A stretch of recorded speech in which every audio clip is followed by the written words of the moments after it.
Yo,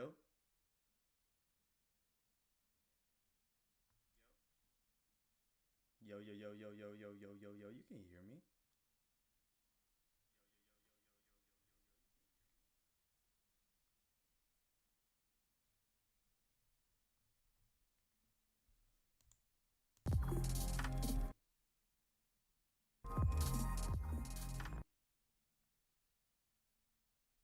Oh, I see what's going on here.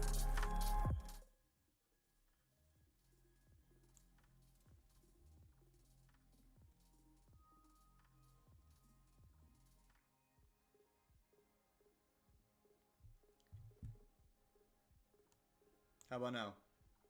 This should be perfect right there. It should sound over the music. I had my music volume all the way up and my mic volume where it normally is. I can turn the music down and the volume up on the mic. What are we doing here, fucking candles? You little gay fucks. Hurry up. Push.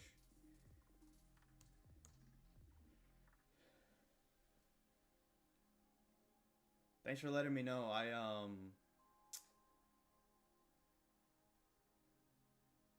My app glitched earlier and it opened up and nothing was loading and I had to reload everything.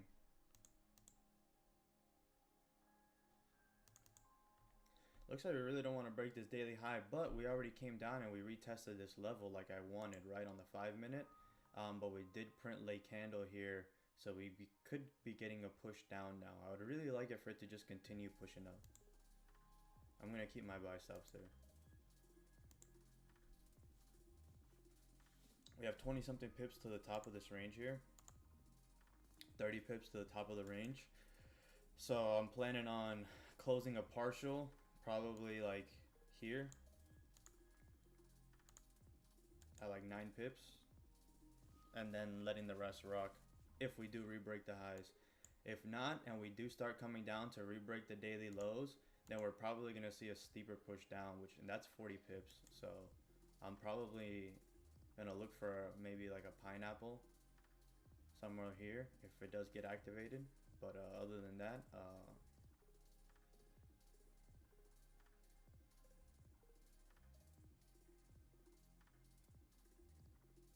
let's see, we just rebroke all these lows. We're retesting the SMA on the 5.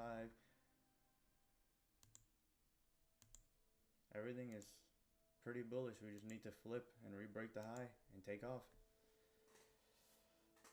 How you doing, bro?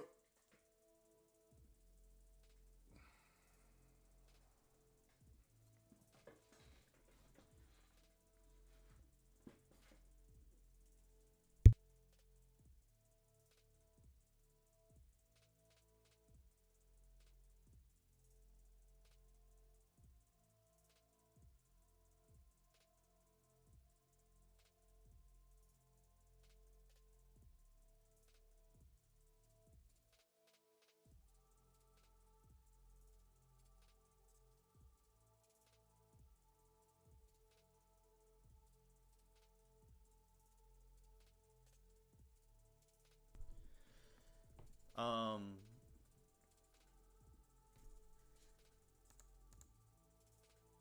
it's still good here. We're struggling. I do feel though that once it pops, it's gonna fucking take off.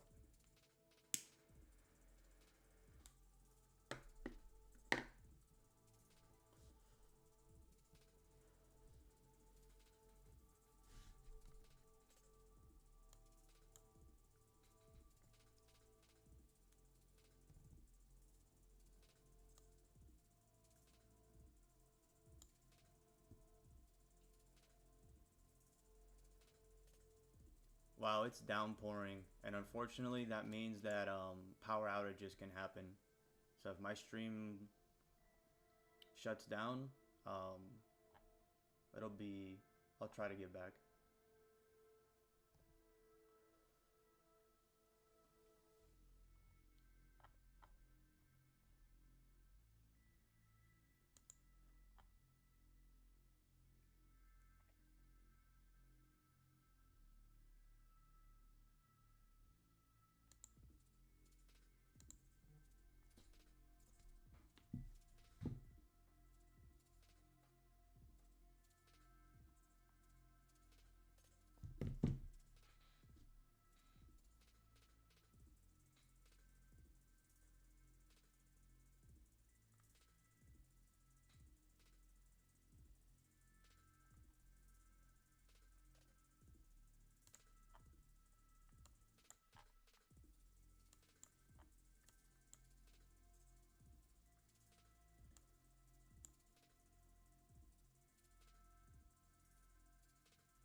I gotta calculate, be more accurate.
Have you guys taken any entries today?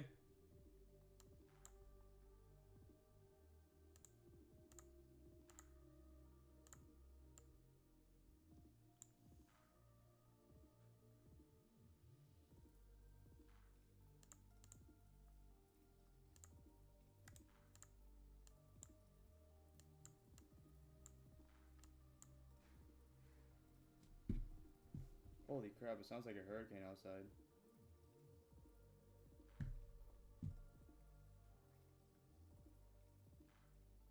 Is this buy stop gonna activate, dude? Jeez. Oh, there we go.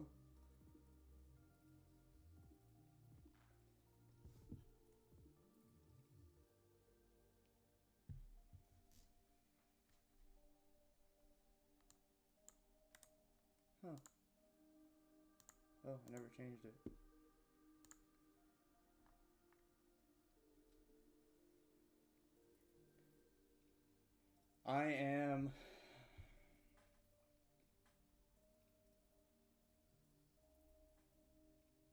I'm up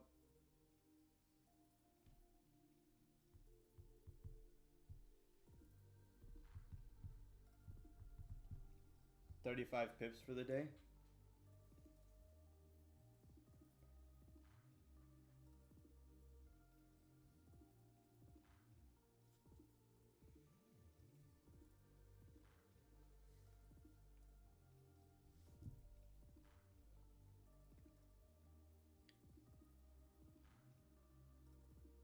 Well, how do you guys count it? Do you guys separate New York session from Asian session from 5 to market open and count Asian session now with my New York tomorrow?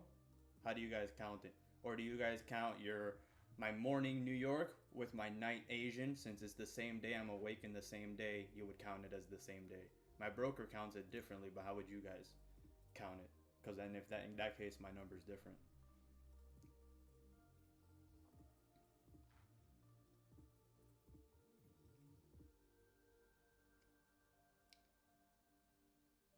So New York session, so yeah, so then same day I'm up 35 pips for the day.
I'm gonna go use the bathroom real quick. I'm gonna go watch on my phone.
Took a little bit of risk off the table.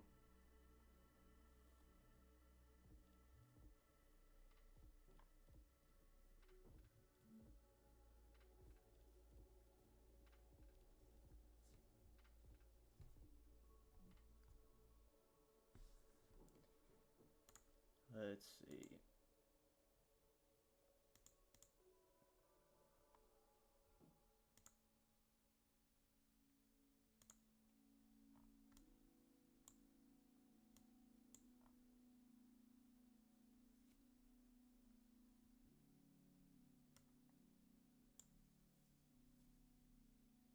How you doing, Jay? This is struggling here. I'm good. How you doing? We have 5 minutes for a closure. Are you in a buy? Yeah.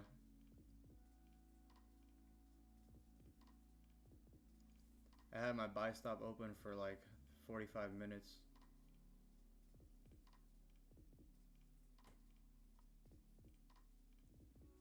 It's been taking fucking forever to drive.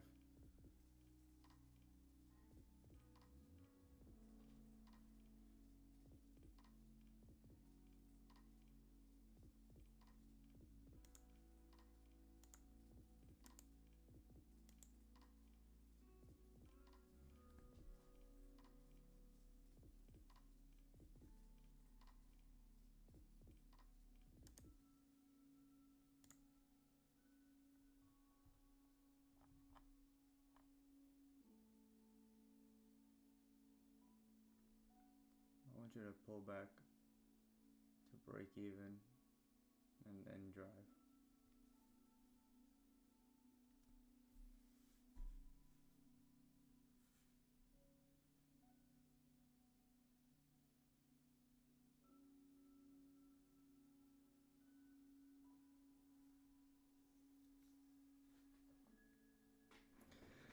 Let's see if we get that pop on this hourly close.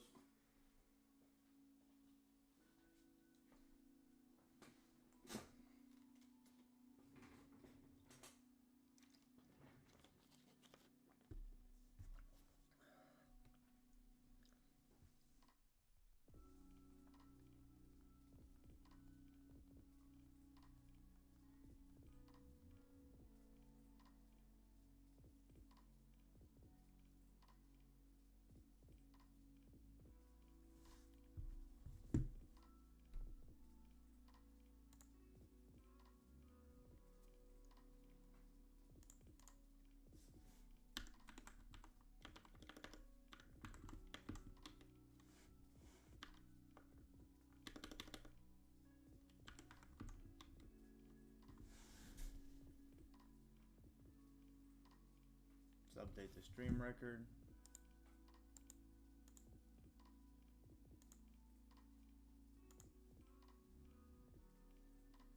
Yeah, when you see, I like to be in the volume candle, right? And even though I was in the first 3 volume candles, it wasn't driving to my liking. That drove 13 pips and it took forever to do so, right? So I took half the risk off the table because I'm technically risking a little bit over. And I said, I'm just gonna give it normal risk and that's it. And look, full TP is about to get smashed.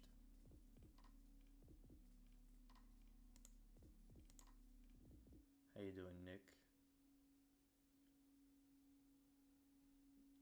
Let me. Yeah, all good, thanks, Eddie. I'm in this. Yeah, nice. I'm gonna wait for another 1 minute pullback like this, and then I'll reattempt. So that's yeah. I think I'm gonna cut half my position now. Yeah, this is where I would have cut half my other position if I would have held the 2 lots, but I closed one out and then let one run. Not bad. Yeah. It took way too fucking long. Way too long for my liking. So that's why I just cut it. Yeah. So that's plus 13, so that's 229 pips on stream. Not as much as market mechanic swing trading or nothing like that, but we catch our pips. Yeah, The W's a W, man. I've had a couple of good days. It's just not a bad way to start this one. I've got the runner I've got in at the moment actually is up 60, 63, 64 pip now. I actually got stuck in the chop right here, and I got stopped out on this pullback here before the drive here, so I had to wait for the setup to happen again. I just stayed patient. So now we're trending here. So let's see. That's good. Look at that. Here. Look at that. Down. Flip. It's gone. That's 45 pips. Beautiful. I'm already up 100 pip from that swing position that I entered on the daily. I posted in the Discord. So we've broke through this range here. We filled it. The next level we have is all the way up here. So we're far, and we don't have a bottom wick for this daily, and we've just been fucking flying up. So when are we gonna pull back? And this is our next daily level, I believe, that I have. Let me delete all my levels. None of those matter anymore. So we have a support here. Damn, there's no resistances here. I mean, a minor resistance that we just tapped now. That gave us what? A 700 pip pull or a 70 pip pullback? That's trash. Yeah, we tapped it to the T. I would like to see us break above that and then continue driving. That's a daily level there. Look how we tapped it to the fucking T. You just go to the daily level, this daily level right here. How many pips is this rejection? 20 already? It rejected 70 pips before driving. Oh, that could be a good money printer. I would like another wick up and then a rejection down. That would make sense for a money printer here. But I'm not taking any rejections. I want to take continuations for buys. If we were to take sells, I would like to see us consolidate here and then start to trend downwards again. And then maybe somewhere like here, after we pass this level here, I can take some sells. Because this is where we popped up from. So maybe if we come back down and retest this area, we might pop right back up again. So taking sells here is difficult because this is where the next resistance is. So we could be turning this into support right now before we continue driving up. So that's why if we make this a support and we continue driving up, a rebreak of the high with that same thing that we just did now could be valid, just as valid. Mind you, that previous hour hasn't got any top wick, has it? We just made a top wick.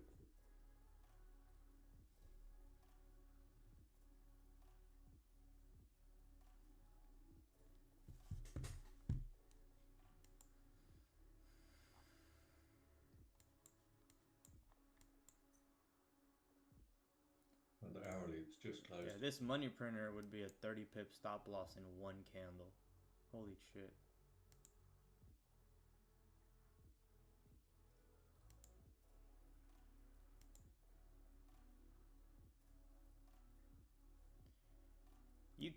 It's possible to get in another buy here.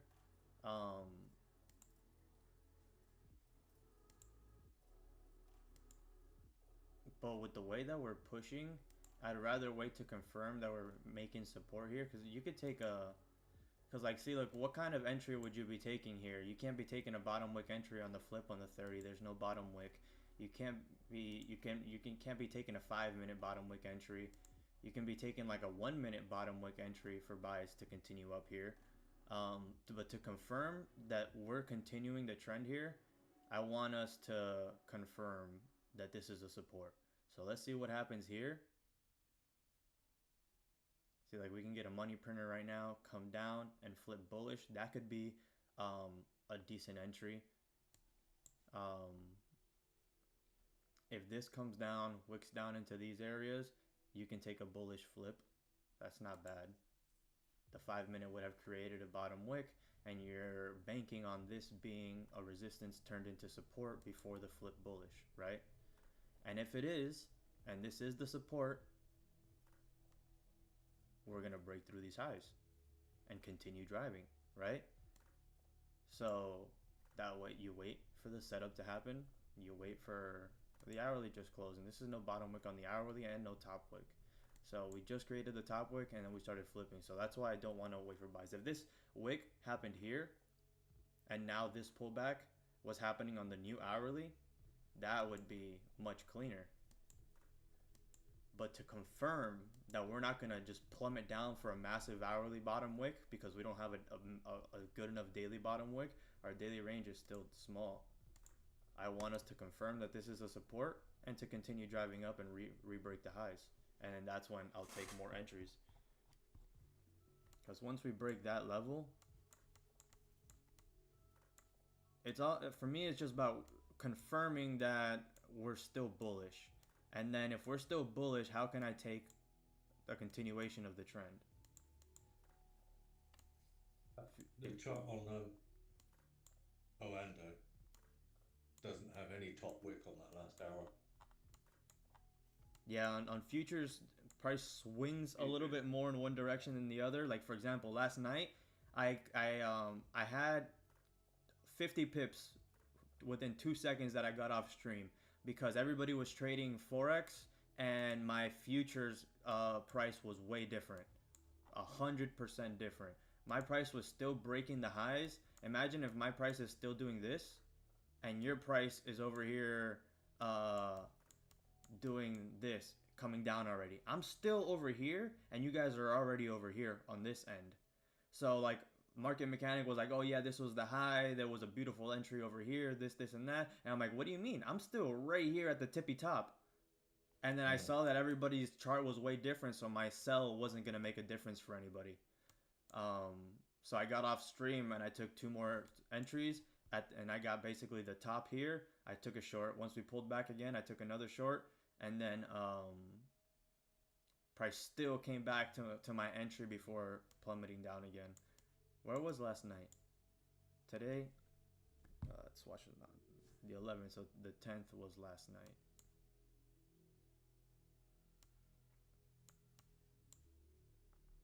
Yeah, so like I took a short I took a short here, boom.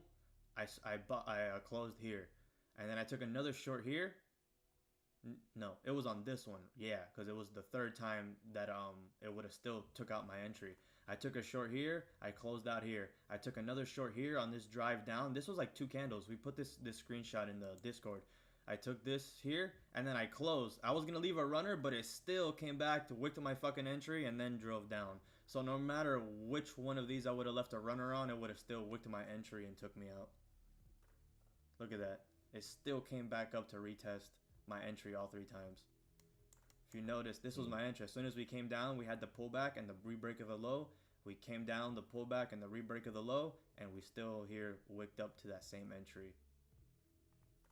That's such a strong and level here. Let me mark it up and see if it coincides with today. Or I don't think so. We're been past that. Yeah, see? I wanted to confirm that this was a support. And you can get false hope, right? You get the money printer set up right here. It taps this level. You get a buy stop. You're bullish for the day. You could take a buy here. The money printer is really, really clean here. But the range has ended. No top wick. This candle came up with a top wick first. So to confirm that this was a support, I would have needed price to drive all the way back up and then re-break the high. And then not a buy stop yet at that re-break of the high, because there's too much range here for a stop loss. That's 40 pips. I mean, you can use that as a stop loss and just hold as much as you want, but I want to see it break. Same, break and retest. I want to see it break, come back, form a support on the 1 minute, and then re-break the high, because that's going to give a way higher probability that it's not going to come back to this level and that it's going to fly through and we can catch our 15, 20, 30 pip push. In this case, it was a 50 pip push. Not always is it like that. I took a little bit of risk off the table. Otherwise, I would have had an entry still on there, and I would have been probably maybe like 20 pips in total, 30 pips in total.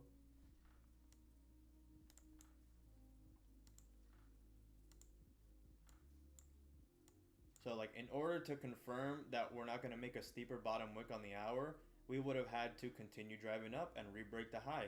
And then once you re-break the high, you're pretty much confirming, oh shit, we're not coming back for that hourly bottom wick. Price is already driving, re-breaking the daily highs, continuing to fill the range. We can just continue bullish here. But we did need a steeper bottom wick. So those are things that you have to keep in mind as you're trading. And that's why it's good to have a lot of screens so you can see all the time frames, and then you're looking at the lower time frame and then you forget that the hourly doesn't have a top wick. And then you could be saying, oh, I'm going to take a buy here or something like that. But my spread right now, you can see it. Oh no, my camera's hiding it. But my spread right now is 2.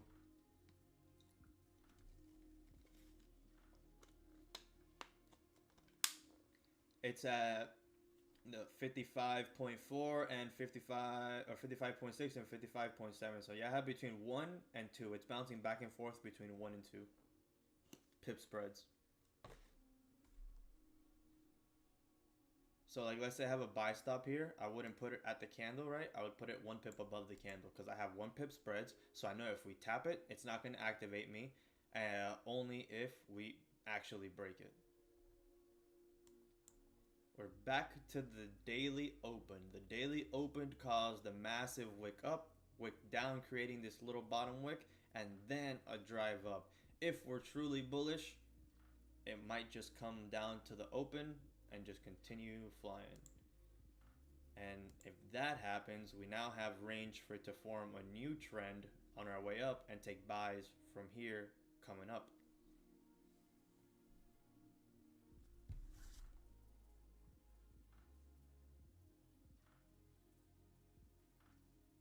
Oh shit, Apex just sent me an email, 80% off all their accounts if you guys use Apex. Personally, I'm on Top Step right now. I just had an Apex live PA account that I blew. I breached the drawdown rule. I had it for like 2 weeks and I breached the drawdown rule within 2 weeks. Fucking tough. It was one of those $15 accounts. I passed it in a day.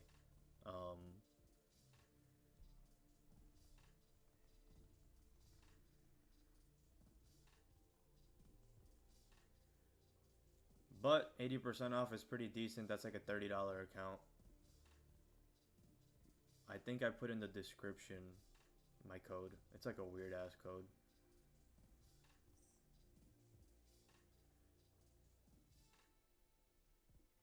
Oh no, it's not. Let me put it.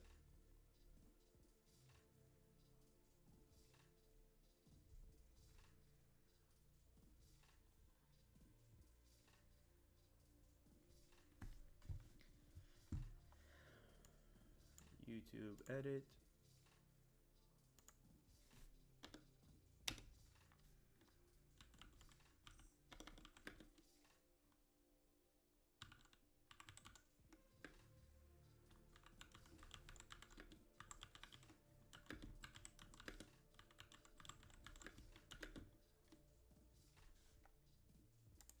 It's a weird ass code. Some fucking numbers. Bet. It's in the description.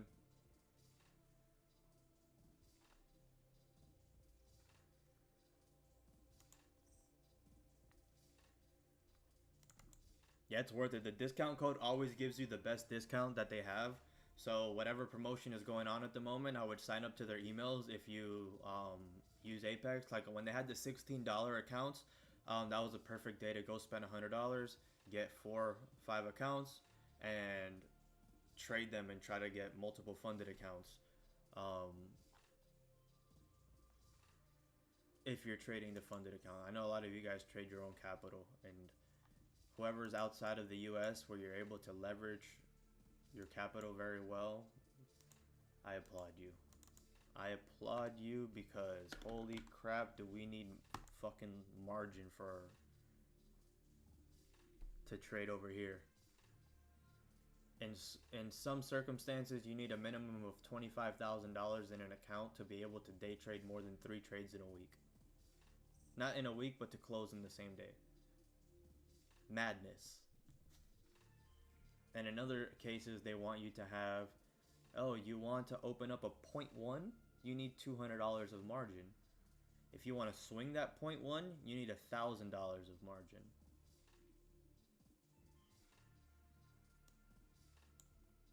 What is that, like a 1 to 50 leverage, 1 to trash leverage?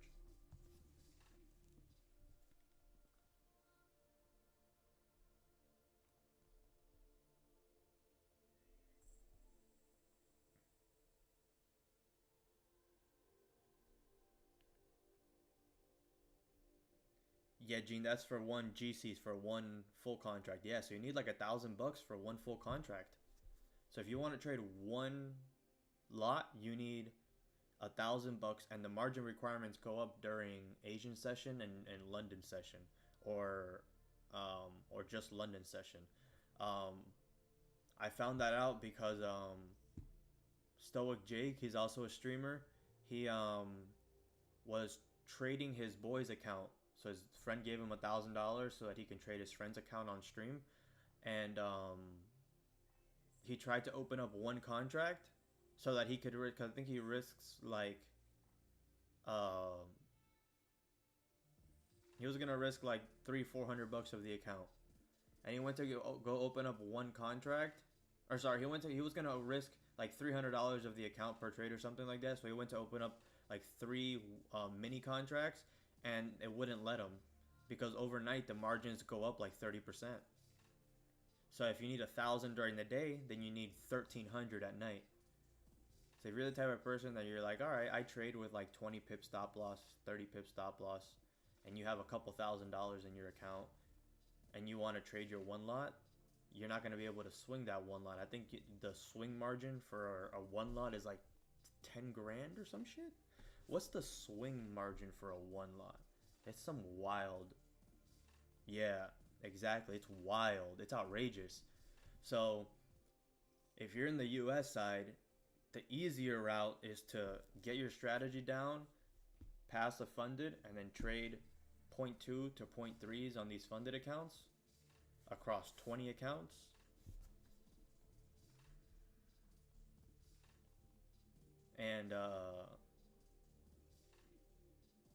And for example, a 0.3 on a 50K where you have 2,500 of drawdown, you're basically at 830 pips that you could lose.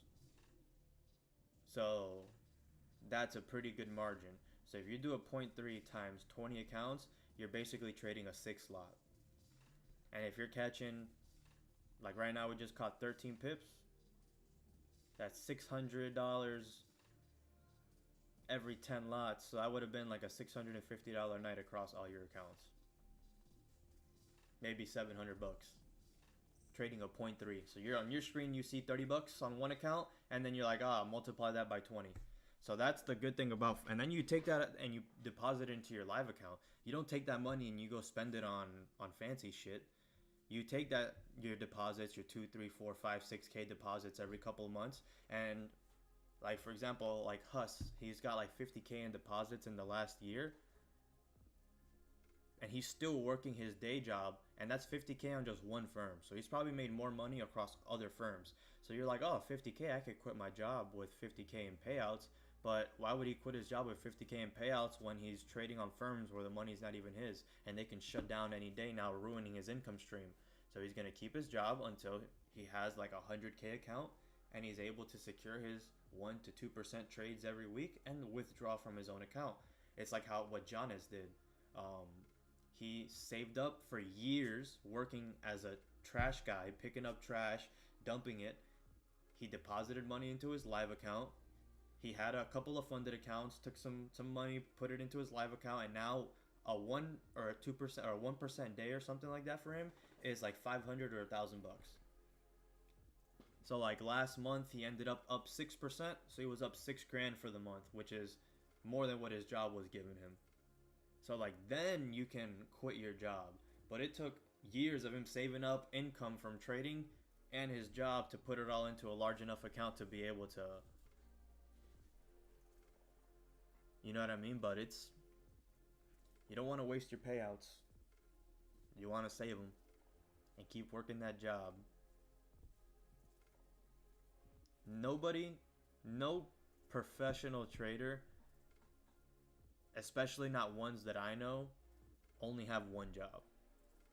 They all have like a main source of income, and then trading is either their second main source of income or a little bit under their main source of income. Like apart from the social media guys, I know I have a couple of clients who are traders, and they don't sell courses or anything like that. They're like older guys. They're like 50, 60-year-old guys that day trade from their house. And shit, I lost my train of thought.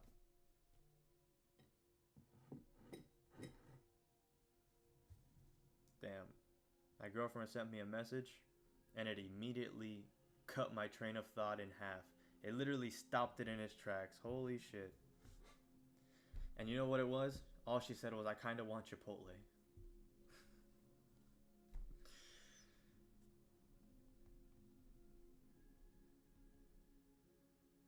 But like, although I remember now the like this one trader that I met, he has a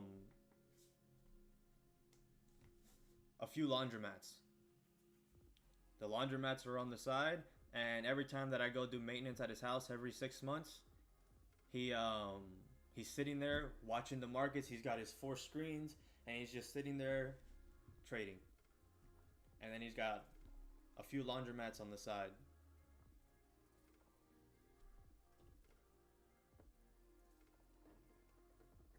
He gave me a couple of tips on trading, and he says what he told me was he's like, there's nothing that I can teach you. Just learn a strategy and get your mind right. And that's all that he said. He's like, there's nothing that I can teach you. Everybody trades different. He's like, if you've already learned something, stick with what you've learned.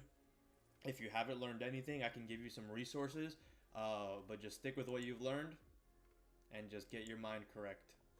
Is basically all that he said.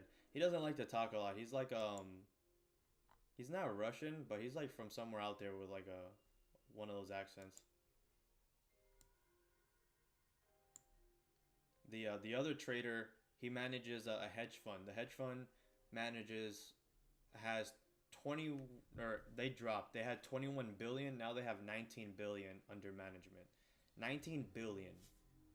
Billion with a B. So me and my uncle went in and we tried to pay him to teach us how to trade. And he says that it would be impossible for him to teach us he has one wing of his company trades in a group, and they all trade together, and one guy risks manage, the other guy does this, the other guy does that. So there's not one thing they can teach us. They would all have to be willing to sit down and teach us individually. So it's not like we can pay the owner to teach us anything. So it's his guys that do the actual work.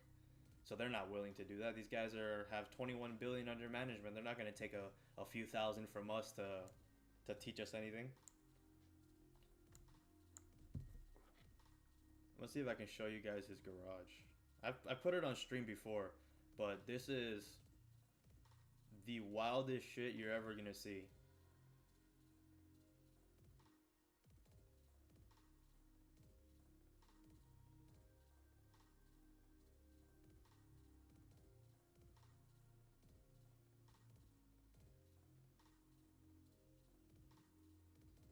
You see people online with like a Bugatti and all that shit. You've never seen this kind of money in real life.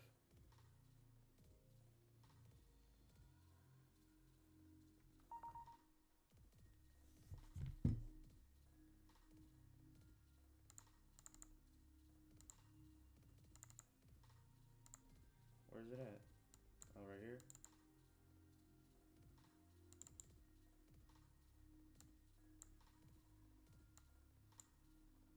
Check this out.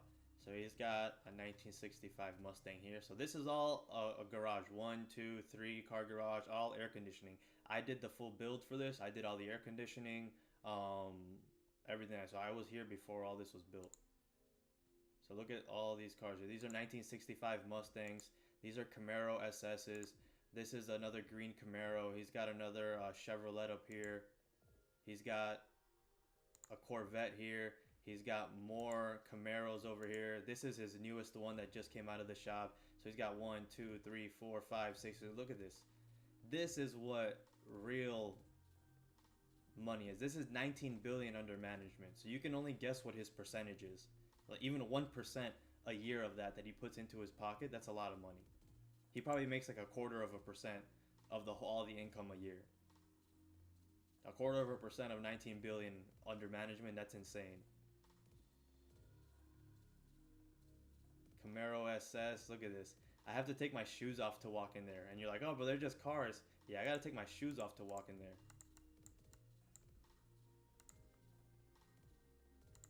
Yeah, bro, that's just goes to show that the real money out there, it's quiet, bro. Like, being on the internet and stuff is cool. But a lot of the most richest people in the world, that's why people are like, oh, why did Don disappear? I'm like, bro, because that's what people do when they make millions of dollars. They disappear and go live their life. They go and have a 20-car garage. They go every single day that I go there. He goes, how are you, buddy? How's my buddy doing? And he goes, oh, I just got this car out of the shop. I can't wait to drive this car. Do you need me to move anything out of the way? The nicest guy ever. Every time I leave his house, he gives me $40. Every time. When something's wrong, he goes, you guys have my card on file. Get it done.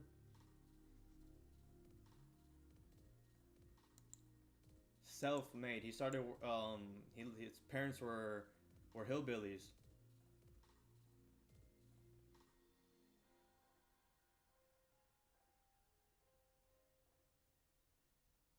You own a dispensary, bro? Jeez. You're a savage. I would love to... How did you get a license for that?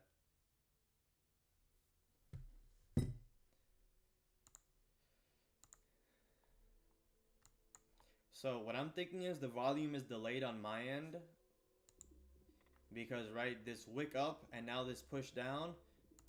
Right? We're getting this wick up and now we're getting a push down. So here we're getting a push down and we're re-breaking the daily lows.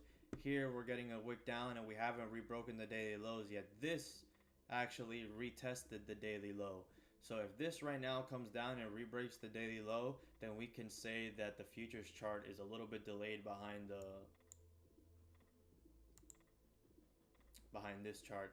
unless, see how my price hasn't broken the lows yet, maybe this break of the lows doesn't do anything and price reflips, and the futures just doesn't have enough of the liquidity to break the lows, but there is enough liquidity to continue driving up. You see what I'm saying? Maybe gold, since there's so much liquidity, it's going to whipsaw right here before reflipping bullish.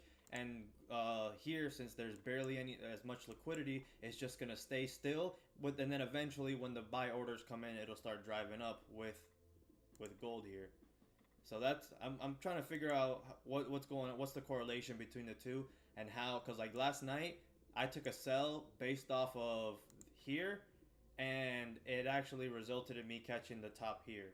So we were already breaking the daily lows here, or retesting the daily entry here, and here I was at the daily high. So I took my entry, and we came down and mimicked the exact same move. So like,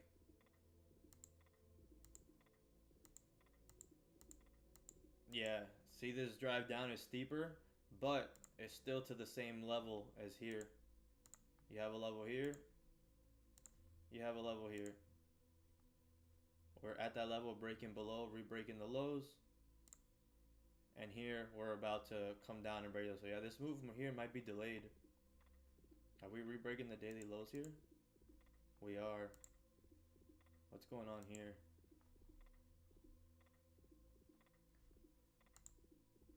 I'm gonna take a sell here.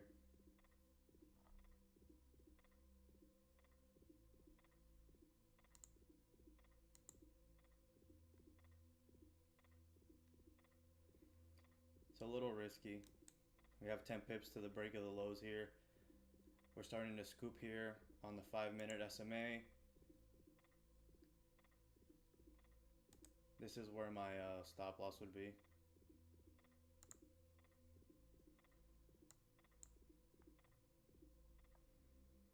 Risky trade, so I'm only giving it one attempt to push down. If we do flip and start driving up, then that would be it for that.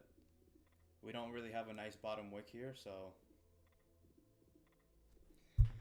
Damn, you're the second. Everybody's saying that they don't hear me really well. Damn, we just closed respecting here.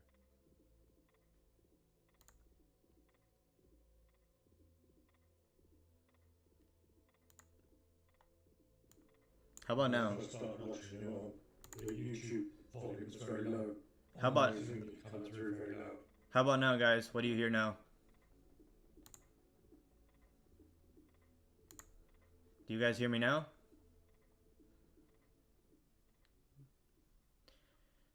Do you hear me now? Do you hear me now? Do you hear me now? Do you hear me now? Break the daily low, break the daily low, break the daily low, break the daily low. Bam! 23 pips, bitch. Let's fucking go. 23 fucking pips. I closed it at 12 and then it popped to 23. Fuck yeah.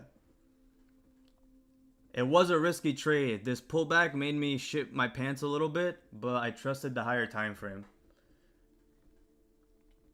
And that's the trade that I want to be in. I want to be in that push. I want to be in that candle push.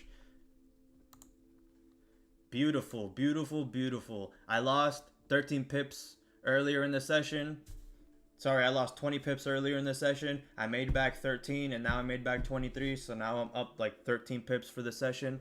Those earlier pips were off stream. I tried to catch them on stream. So I got on and I loaded everything up like at 7:15. But then it hit stop loss immediately, so I decided to wait till 7:30.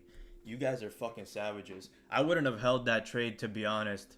I would have closed immediately after that push. When those pushes happen, you usually get a quick pullback, and at that point, we're break even, so your break even is going to get tapped. So you're better off just closing that full position and taking advantage of that.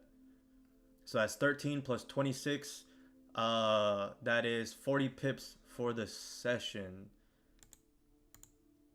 Whoever said, I think that's going to dump earlier, you were right. 100%.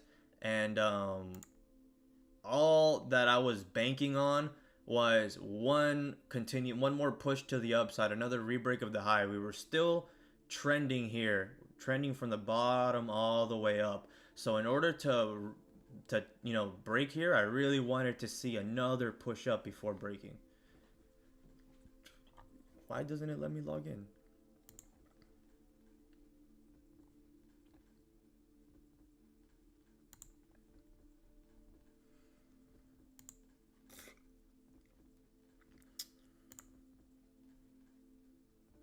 I don't really get too excited for trades, but when it pops like that, and then I close at 13, 14 pips, and then it pops another 10 pips after that, closing me at 26, that's cause for celebration. That's awesome. So win number 17, and then 26 more pips. We're at 255.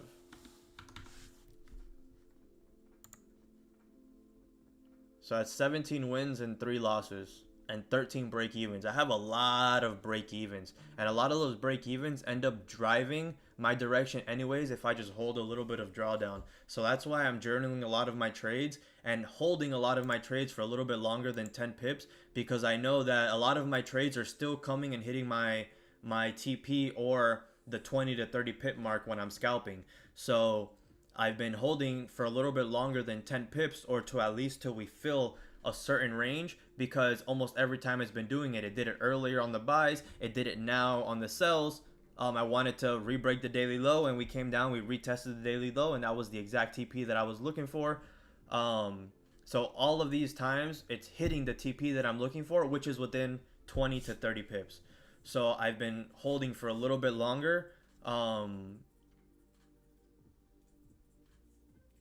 Yeah, well, we're in the trend I usually hold longer to. Yeah, exactly. So because I'm only taking breakout trades, and I'm only taking these specific kinds of trades, instead of taking like another buy here and attempting a buy here to refill the range, that's no longer a breakout trade anymore, right? This was the breakout trade. This was the breakout trade. This down here was the breakout trade. When we're trading those, I can hold for 20 pips. I can hold for 30 pips. I can leave a runner for it to go a little bit longer. Here on this one, I went full size because this one, my stop loss was only 30 pips. Whereas on this one, the rebreak of the high here, my stop loss was on the rebreak of the daily low. Or sorry, it was down here for like 40 pips, 50 pips. So it was larger stop loss on this one. See, if I would have had an entry here, right, in buys, I would have likely took a pineapple here.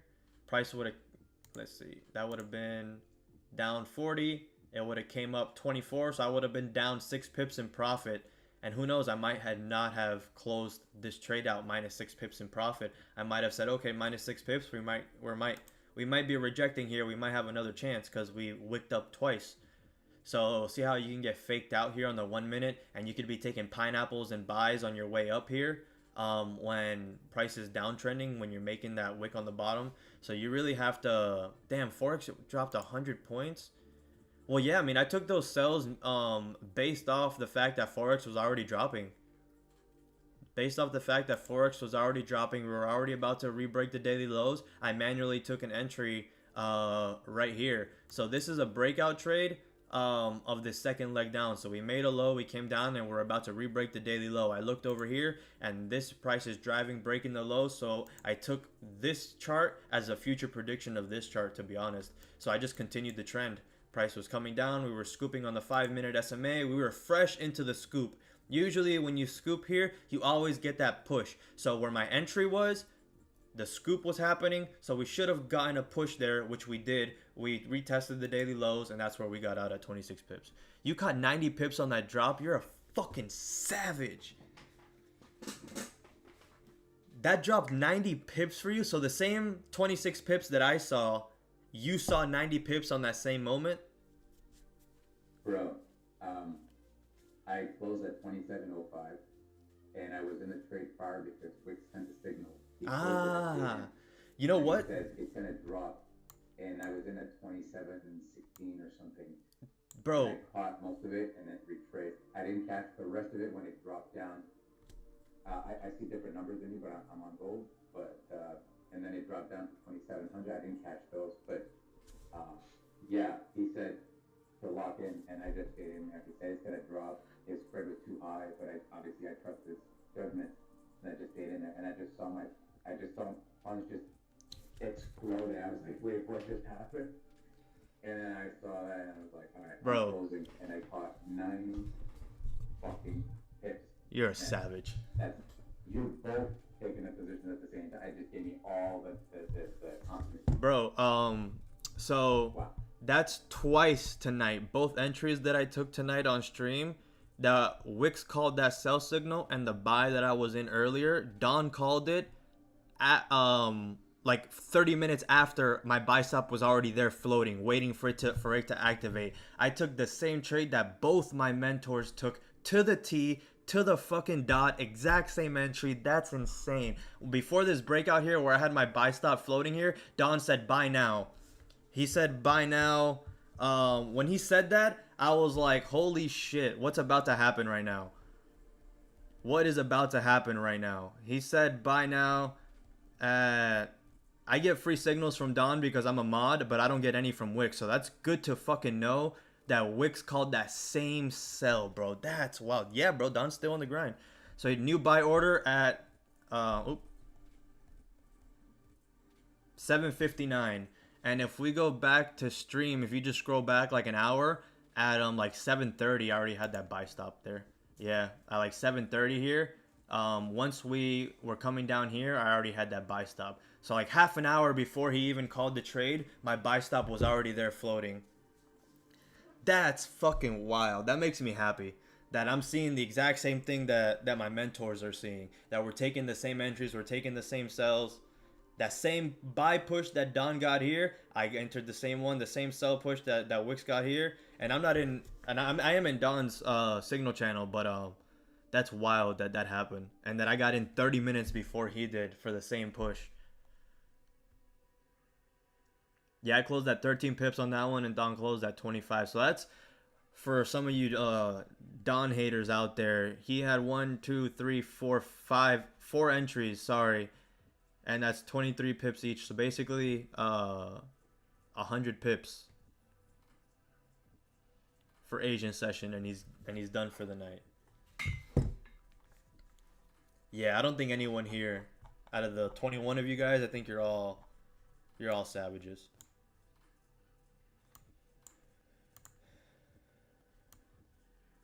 We're retesting the daily lows on futures, but here we're not. So this is a wild wick. We just had the money printer here. So where do we tap? We tapped a very strong level here.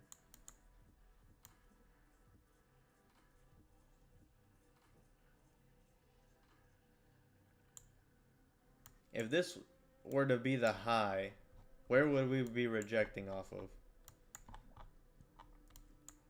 We have this bearish level here.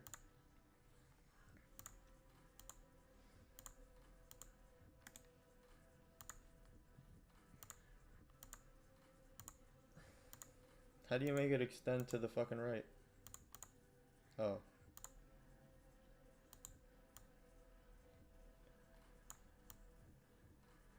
And that dumps us.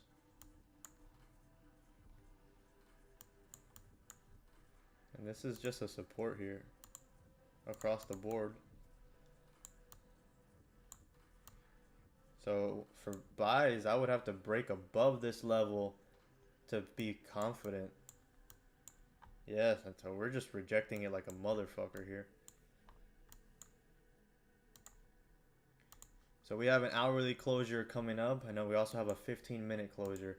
So this a 15-minute closure below the range or retest, and then a push down would be good if we're gonna be taking buys here. So trendline traders, you got your trendline breakout right here. Price rejected this very strong level here. This is another strong bearish level here, and that's exactly where the trend line started to break. You've already hit the bottom of the range, so that's usually your 1-to-1 for trendline traders. So you see how my entry, the way that I entered, is the same shit if you're a trendline trader or a supply and demand trader. It's all the same thing. But it all just, you just have to read the market context. You see, you took out liquidity here if you're an ICT trader. Price is coming down. You have an order block here. So once you break through this order block on the pullback and then re-break, that's when ICT traders would take a sell there. See, I know the majority of all these strategies, because when you look at them on YouTube, and then if you're in tune with the way that you trade, and then you look at an ICT trader, you're like, what the fuck? It's exactly the same shit that I take every single day. I just identify it a little bit differently. Like, there's this trader that I follow. Homie made $30,000 in a day, and he trades on Tradeovate. So he trades on a US regulated broker. He does live logins where he screen records him logging in, and like refreshing the page and everything. And he took a beautiful sell, the same sell that I would have taken here, right? Price came up, tapped a level that he had marked up here, and he took a sell right here. So the same sell that I just took right now, he took the same exact sell, right? And somebody was like, oh, inverted fair value gap. And then he goes, ICT is fucking gay. I don't know what the fuck that means. And it was literally, hold up.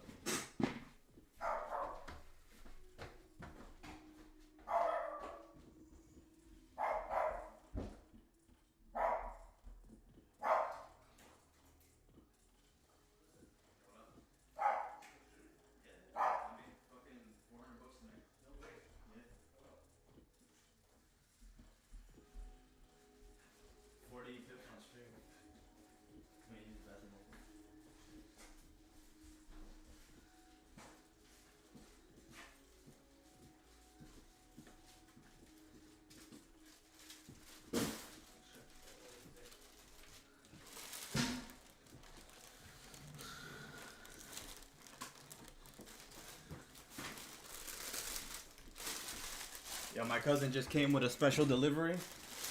Damn, what is this? Polo, black polo. Damn. So Where'd you get this one from? that one's from H&M. Si te digo que tengo el mismo pullover. For real? Yeah. Exact same one. What? Exact same one from H&M. Hell yeah. And that one's a Mike Tyson shirt. Look at the back. Nice. Yo, gang, check this out. New merch. New merch.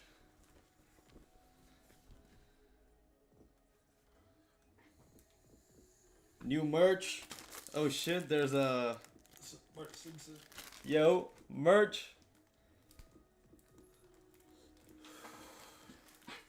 Thank you, brother. Go ahead, roll it. Take some with you. We smoked all your shit. Nah, I don't want it. I want to. It's, bro, I thought that this shit fucking tastes like rosin. Here's it. All right, gang. Damn, you should have came earlier, bro. You would have seen both trades. I got excited as fuck when that shit dropped an extra 15 pips. I was excited. Look at this. Look at this. www. So 90 pips. So depending on the lot size that you take, right? It's all relative, right? So this trade, I just caught 23 pips, right? On a 2 lot, that's 450 bucks. That's 450 bucks. But maybe you guys, this is a funded account also, so I'm not trading a 2 lot on a live account. So let's say you would have yo, hell yeah. Phase 2, was it with this sell?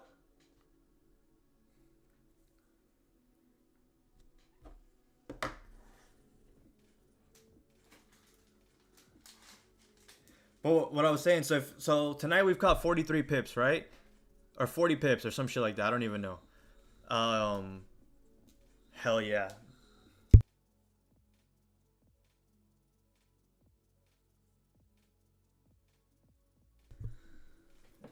That's fucking dope. Yep.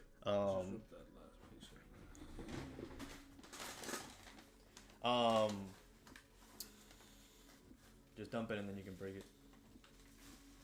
But let's say you took a 0.1 tonight, you would have made 40 bucks. Let's say you took a 0.5, you would have made like 200 something bucks. Let's say you were on Forex and you caught those 90 pips, you would have made $90 on a 0.1, or on a 0.5 you would have made 500 bucks off of risking, you know, a tiny little amount. 22 days, phase 1, hell yeah. That's about how how long it should take, right? When you're doing things the right way, when you're journaling, when you're taking your time, when you're trusting the process and you're actually doing it the right way. Let me turn on my executions because they were kind of annoying me.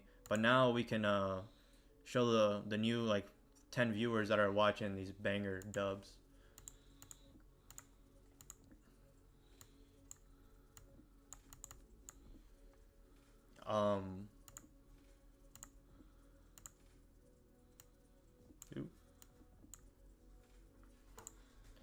And then here I got stuck in the chop.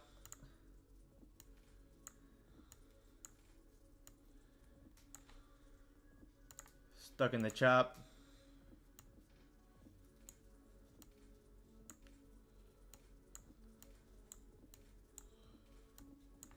And then this was the other buy that we took earlier that ran 12 pips.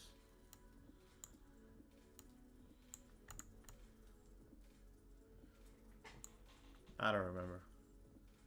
I took a lot of trades tonight.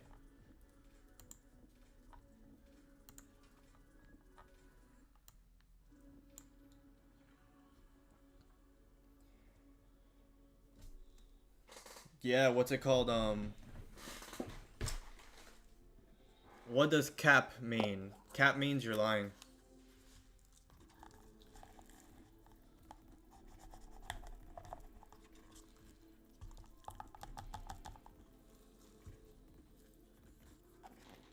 You gave me like 2 grams there. Don't forget it though.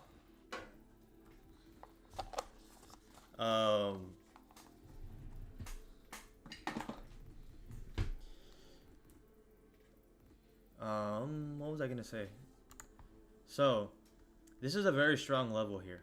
For me to take sells on the rebreak of the daily low, I'm not comfortable doing so. I want to see us smash through it, pull back, smash down. We could be coming down for orders to grab orders here at this level.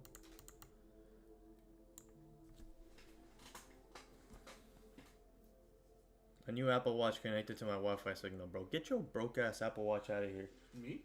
Yeah, I'm just kidding. Your Apple Watch connected.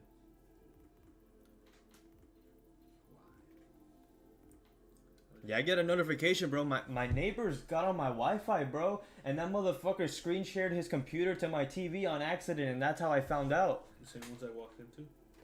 Yeah, the same ones you walked into. And I was like, bro, this guy's stealing my Wi-Fi.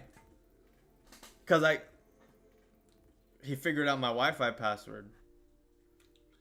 That's crazy. I walked into there, bro. Oh, my cousin accidentally walked into their house. I told him, yo, can you walk my dog real quick? And he goes and he walks my dog, and then he accidentally walks into my neighbor's house. Because they're townhouses, but there's a row of 6, and they're all identical in white. So they're literally identical. The only thing that differentiates them is the number. And he walked into my neighbor's house. But yeah, bro, he screen shared his computer onto my TV. And I walk downstairs, and I just look at my TV, and there's some guy paying his bills on my fucking computer screen. On my TV. And I'm like, no, bro. I disconnected my Wi-Fi extender, so now I have no Wi-Fi downstairs. And now I have to figure out how to change the Wi-Fi password on it because I forgot.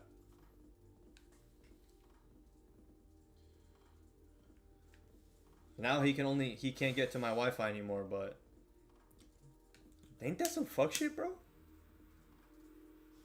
How are you gonna screen share you paying your bills on my TV? You ever seen that video, like the guy that is stealing his neighbor's Wi-Fi and he comes to the neighbor's house?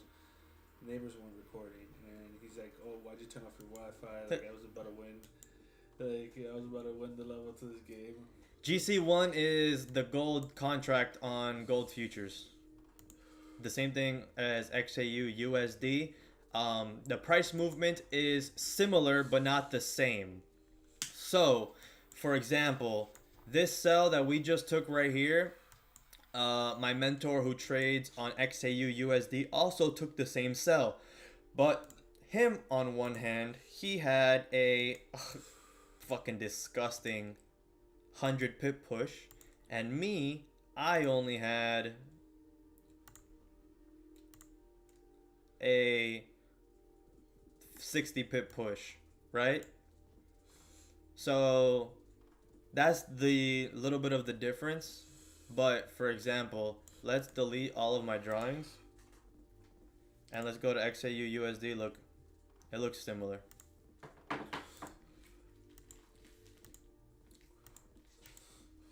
See, we have the high. See how we're breaking below the levels. So you're breaking below all the similar levels, right? So that level that you have there is the same level over here on gold. So you're breaking through all the same levels. Here you just have a little bit more of liquidity grabs. So maybe you have to set your stop loss a little bit bigger or use it to your advantage. The advantage would be you get larger pops. So if you take advantage of these breakouts, you can get a 30 pip pop, while in Forex you only get 10, or vice versa. That's the thing. You trade what your chart sees. But if you see that I'm bearish for the day, you can possibly be looking for the same entries on your own chart. If you see that I'm looking for a rebreak of the daily low and your candle is already rebreaking the daily low, maybe the move is already happening on your end and it's just delayed on my end. So that's something you have to be aware of.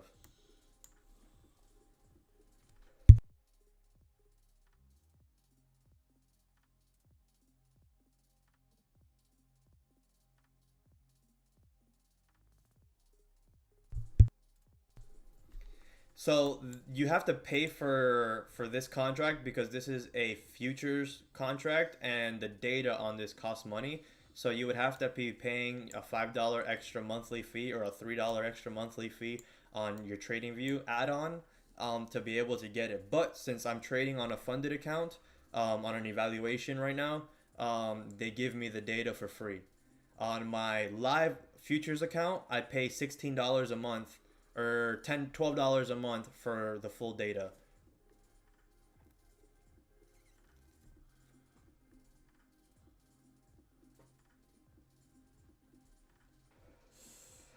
Do you have a futures funded account or you have a Forex funded account? Because with futures, you're allowed to link your account to here and trade your account directly onto TradingView. So yeah, so you're better off trading on TradeLocker and using your own candles, and just look at what I'm looking at for. So I'll explain what I look for, right? So you see how price is trending here. This was the daily high at one point. This is the previous daily high, and this is the current daily high. Price is starting to trend upwards. We closed above the most recent range. Price is starting to re-break the daily highs. We re-broke the daily highs once, failed to drive. We grabbed liquidity down here and we kept driving. We tried to re-break the daily highs again and we failed. What did I do? I waited to confirm that we were forming support here. So on the second candle that we drove, that we closed outside of the range, by that time I already had my sell stop or my buy stops in there because I knew if we were down here at the time, I had my buy stop, so I knew that if we were to flip bullish here, I would have to active price would continue driving up. So I had my buy stop here, price triggered it, we retraced maybe 10 pips, and then we flew for the rest of this move right here. And that trade was this one right here. Or this one, yeah, this one right here. And then I closed here and I took another entry here, I believe. Or I took a second entry. I don't know what I did here. I forgot. I don't even know what I did. See, I completely forgot what I did because I'm on to the next fucking trade. I'm not worried about what trades that I just took. I completely forgot that I took 40 pips and now we're looking for the next trade. That's why I removed all the candles from my screen. And I'm not worried about what I just took. I'm on to the new candles. But you can take what you see me take and then mimic it in your own trading. So I mean, a lot of trades do align. These buys align, these sells aligned. Last night it wasn't aligning. What's up, Bougie? If you guys are in here, drop a like. You guys are savages. I appreciate every single one of you. 13 likes. Let's get it to 14. 14 is a good number.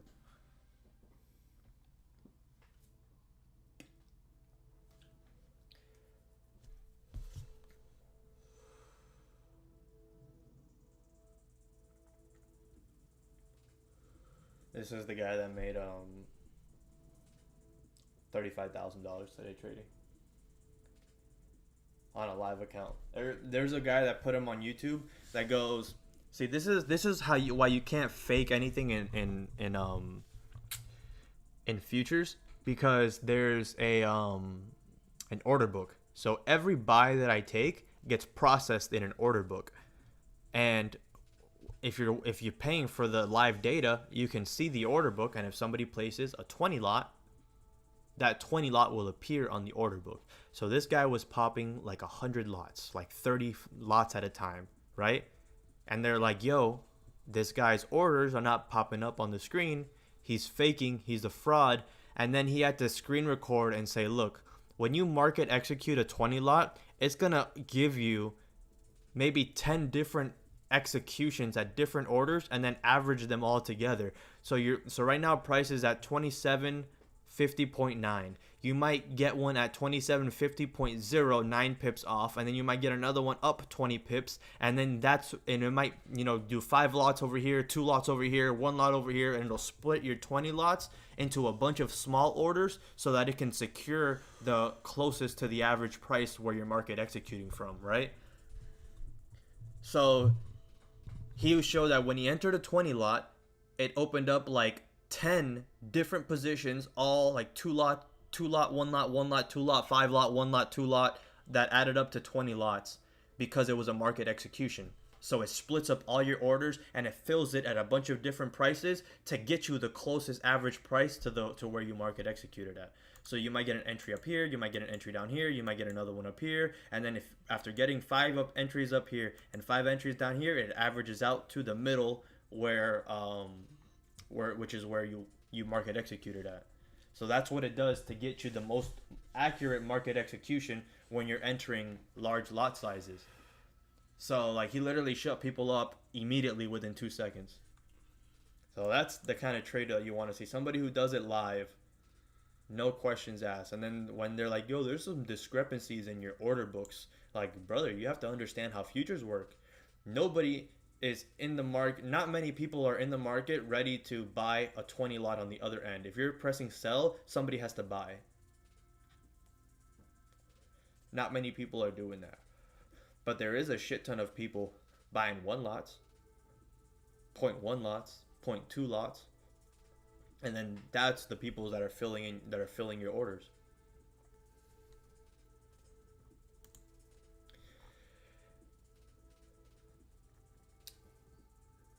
How much is what?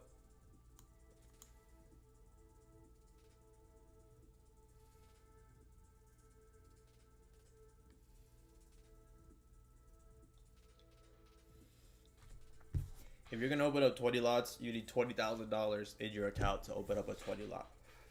If it goes down 1 pip, it closes you out and margin calls you. So you need 30 grand at least to have that 10 grand of leeway to be able to open up a 20 lot. So his account probably has to be at least 100 grand so that he can open up a 20 lot, risk $20,000 and not get margin called.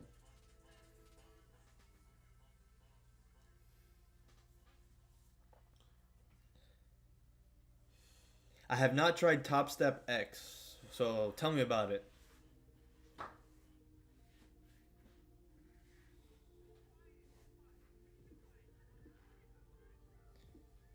So what's the difference? Is it just a platform?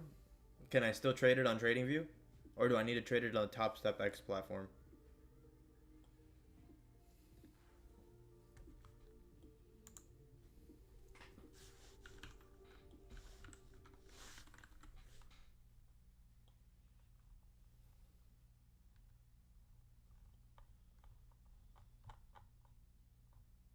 Where's Top Step X? XRP.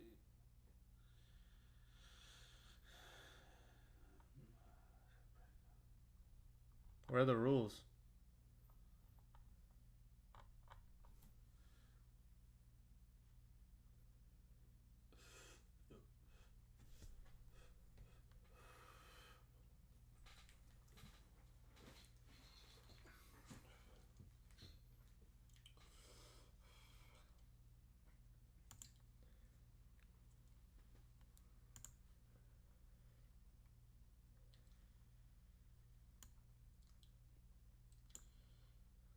What's the payout rules?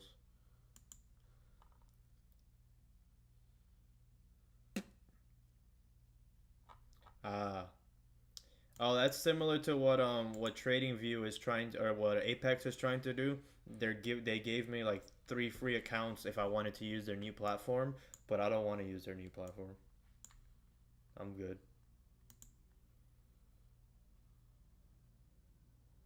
If I pass the accounts, then I gotta pay to fund it.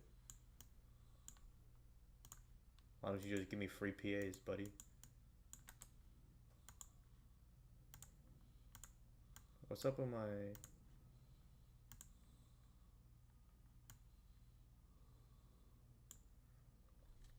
That's good, bro. On regular Top Step, I can do pineapples and stuff, but I only have $1,000 of drawdown in a day, so I have once it hits that $1,000, then it stops me for the day. And then the good thing is that it resets tomorrow, and then I have another 1,000 tomorrow that I could lose. And until I'm under the low water mark on the account after my high point, they give you a new low water mark. I can lose several $1,000s. I can lose an extra $1,000. Let's say I make $1,000, right? And I lose 1,000. I breached. The next day, I can lose 1,000 again. Breach. The next day, I can lose 1,000 again. Now I'm at 48,000, which is the minimum, and I breached the account. So in reality, I can lose 3,000. Just the regular Top Step one. I just blew a 50K Apex account. I was trading it on stream a few days ago. The trailing drawdown got me. It accumulated too much. Like, for example, the other night I took a trade, right? And it went up like 15 pips and I didn't close. And that was on the 2 lot, that was like 300 bucks. Let's say I take 3 trades like that, 300, 300, 300, that would hit almost $1,000 trailing drawdown, and my account would get liquidated for the day, even though I didn't lose anything. So, that's the shit that you gotta account for. So when you finally get a PA and you get a live account, you switch your lot size from whatever you're trading to a 0.2, 2 micros, and you trade 2 micros, and you just call it a day trading 2 micros. You don't want to be greedy. 2 micros. Tonight we caught 50 pips, 40 pips. So that's $80 in a night. You do the math, bro. $80 across multiple accounts. Even just one account. 80 times 25 trading days. That's $2,000 in a month, bro. That pays your rent.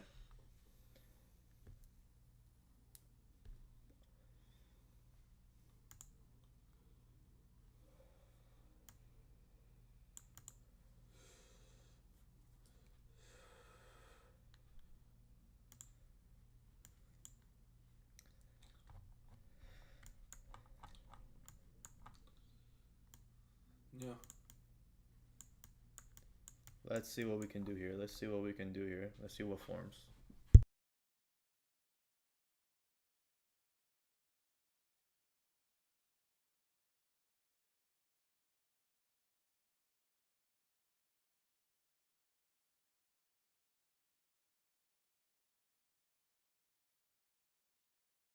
Exactly, bro. 10 pineapples, you're a savage, bro. Just take your time, bro. Just keep stacking the accounts. Take your time.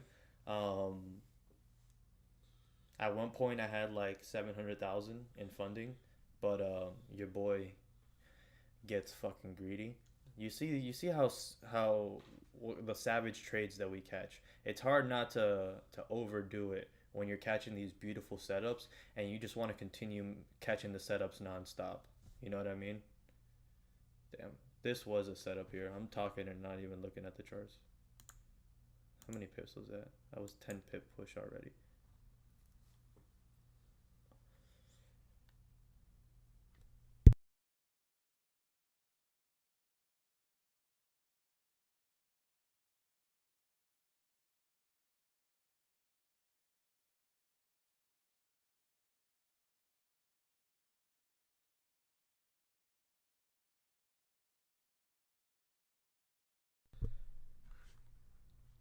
Um,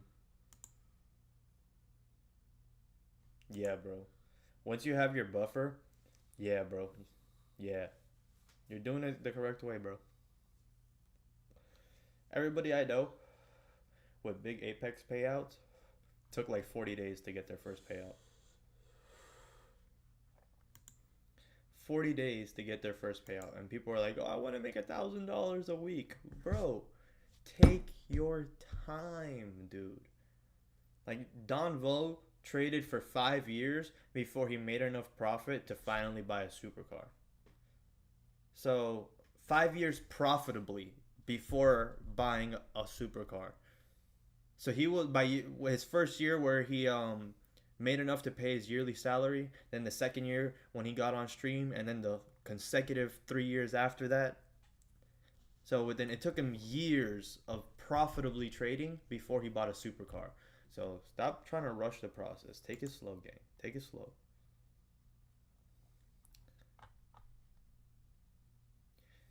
Yeah, bro. I've blown 60 challenges in total.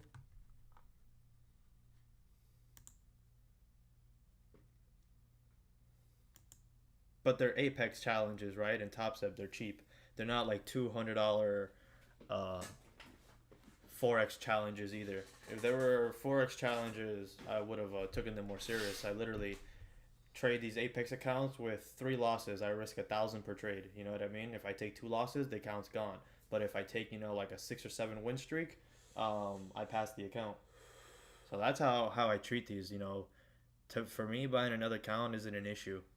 But if it was a $200 account, $400 account, something like that, then yeah, I would have to grind it super, super, super slow.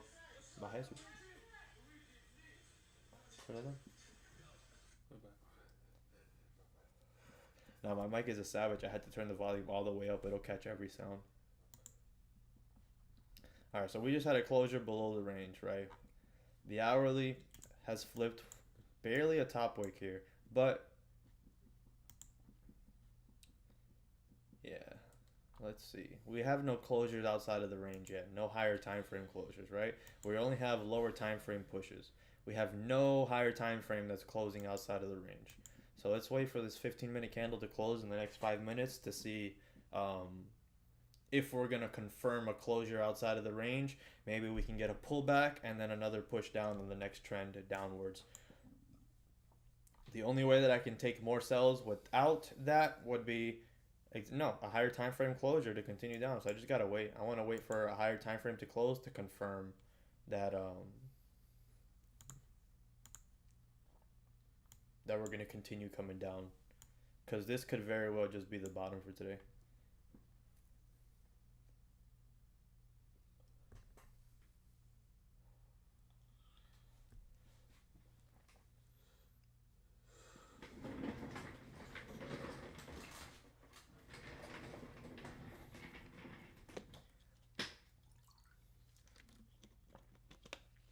Yeah, I've been very scared to touch my money, bro. So I worked hard to save money, and if I can continue using other people's money, which is these funded accounts, and I know that I have the strategy down. I know how to I know how to trade. It's not an issue. It's just I keep fucking these trailing drawdown rules. So I know that in order to do it, I just have to have a tiny lot size. And then just instead of having a few accounts, I need to really scale multiple accounts and just work my way through multiple accounts, wait for these sales, and then load up on accounts and just spam accounts, have an arsenal of 20 accounts, trade a 0.2 across all the accounts, maybe even a 0.1, make it a full 2 lot a day, and then just take my 40, 50, 60 days to accumulate the buffer, and then the payout after. I had 3 accounts at one time, 2 250s and 1 150. And I was trading 1 lot on each one because I was like, oh, I have 6,500 of drawdown on the larger ones. So I was like, that's 650 pips. But instead I was like, damn, I could have just traded a point 0.2 and had like 3,000 pips that I could have lost before I blew the account.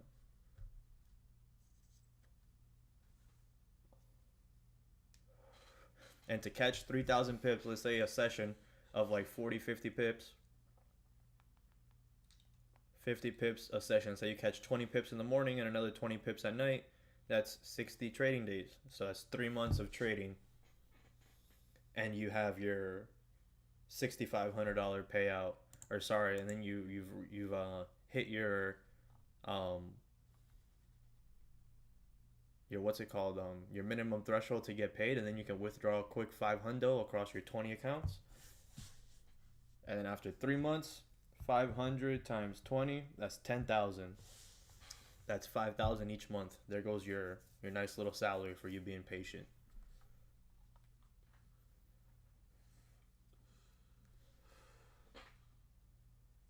For you being patient.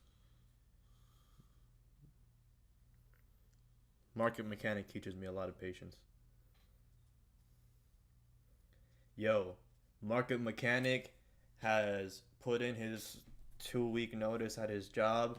He's going to be having way more time to trade and to focus on his Telegram and all that shit.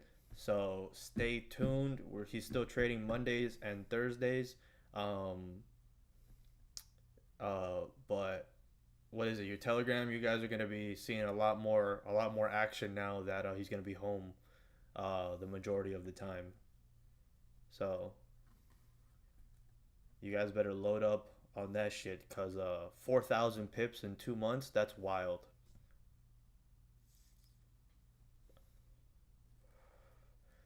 $4,000 pips. If I would have copied all of your swing trades on my live account, I would have been up $4,000 or $8,000. Sorry.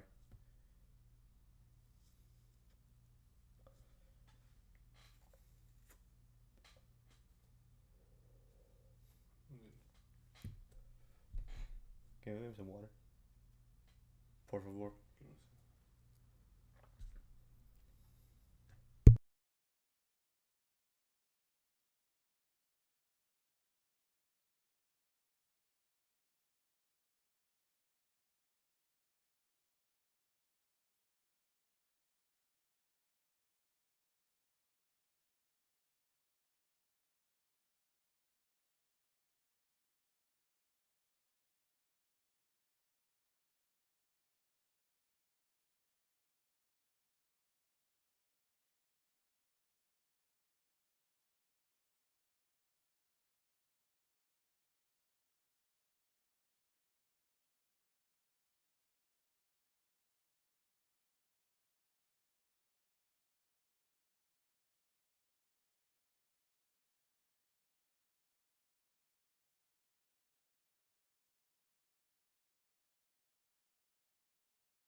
I was like, fuck you, you're marrying him. I was like, you get it forever.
Sorry, guys. We're trying to plan a UFC to go to a UFC event over here. We're trying to see which one we want to go to. Because in order to get the tickets the cheapest possible, you have to pre-book it before they announce who's fighting there. So you kind of have to guess. So if you're going to be in Miami, it's probably going to be somebody good. And if it's mid-year, John Jones is going to be like healthy. So they'll probably put that motherfucker in Miami. So if you get some tickets for Miami and just kind of pray, the stars will align. And even then, whoever's going to be fighting in Miami is going to be a beast-ass fight. So if you get some really good tickets now, it'll be like half the price that they would be once they announce the fight.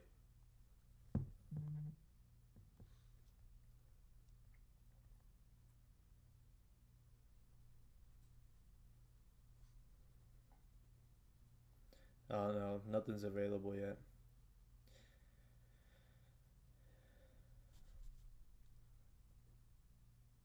Who the hell's going to Australia for that fight? Tampa is this Colby Covington fight, December 14th. Oh, versus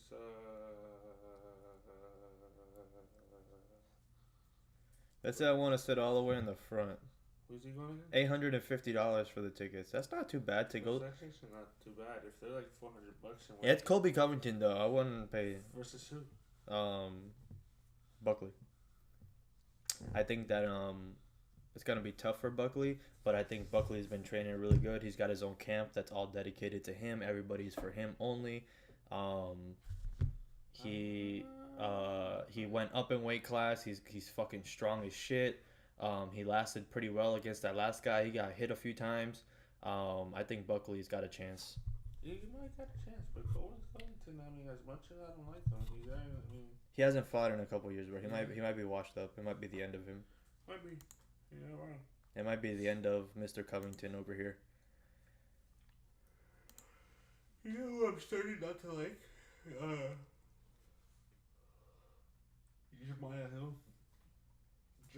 whatever.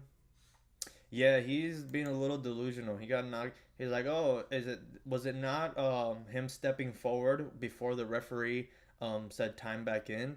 And I'm like, "Bro, he took a There was little." a whole second. There was a whole 10 seconds. I'm like, "Bro, he took a little tiny little baby step, bro. Come on, bro. You're really." Yeah, no. It was in the whole, and he still paused the fight for a whole 10 seconds. Bro, it's like as if anything happened. as if we're playing street ball and the corner of my shoelace touches the line and I make the three and you're like, nope, that was out of bounds. The corner of your shoelace. Look at the slow motion replay here. Look, I have my camera set up here on the fence over here. Look at the slow motion replay. The corner of your foot actually touched. Download an app and make it slower so you can see. Look, I put it in 260 frame slow motion. Look, your shoelace actually touched the out of bounds line. Come on, bro. He went so fucking technical to like the most. He had to go in slow motion to see it. I think he's trash. Yeah, I don't think he's trash. I think he would have gave a good fight. Maybe if he would have gotten some hits off and dazed Pereira. I don't think he beats Provoch. Pereira's boxing too much now, bro. Pereira's boxing way too much, especially against pro boxers. Well, that's why he's working on not getting knocked out anymore. Alex Pereira and John Jones fight wouldn't be fair. Yo, chat, write something in the Yo, 17 likes, Eddie. in the chat. 1738, and that's views. 27 likes. Oh shit. Savages. You guys are fucking savages. I think my YouTube chat's frozen.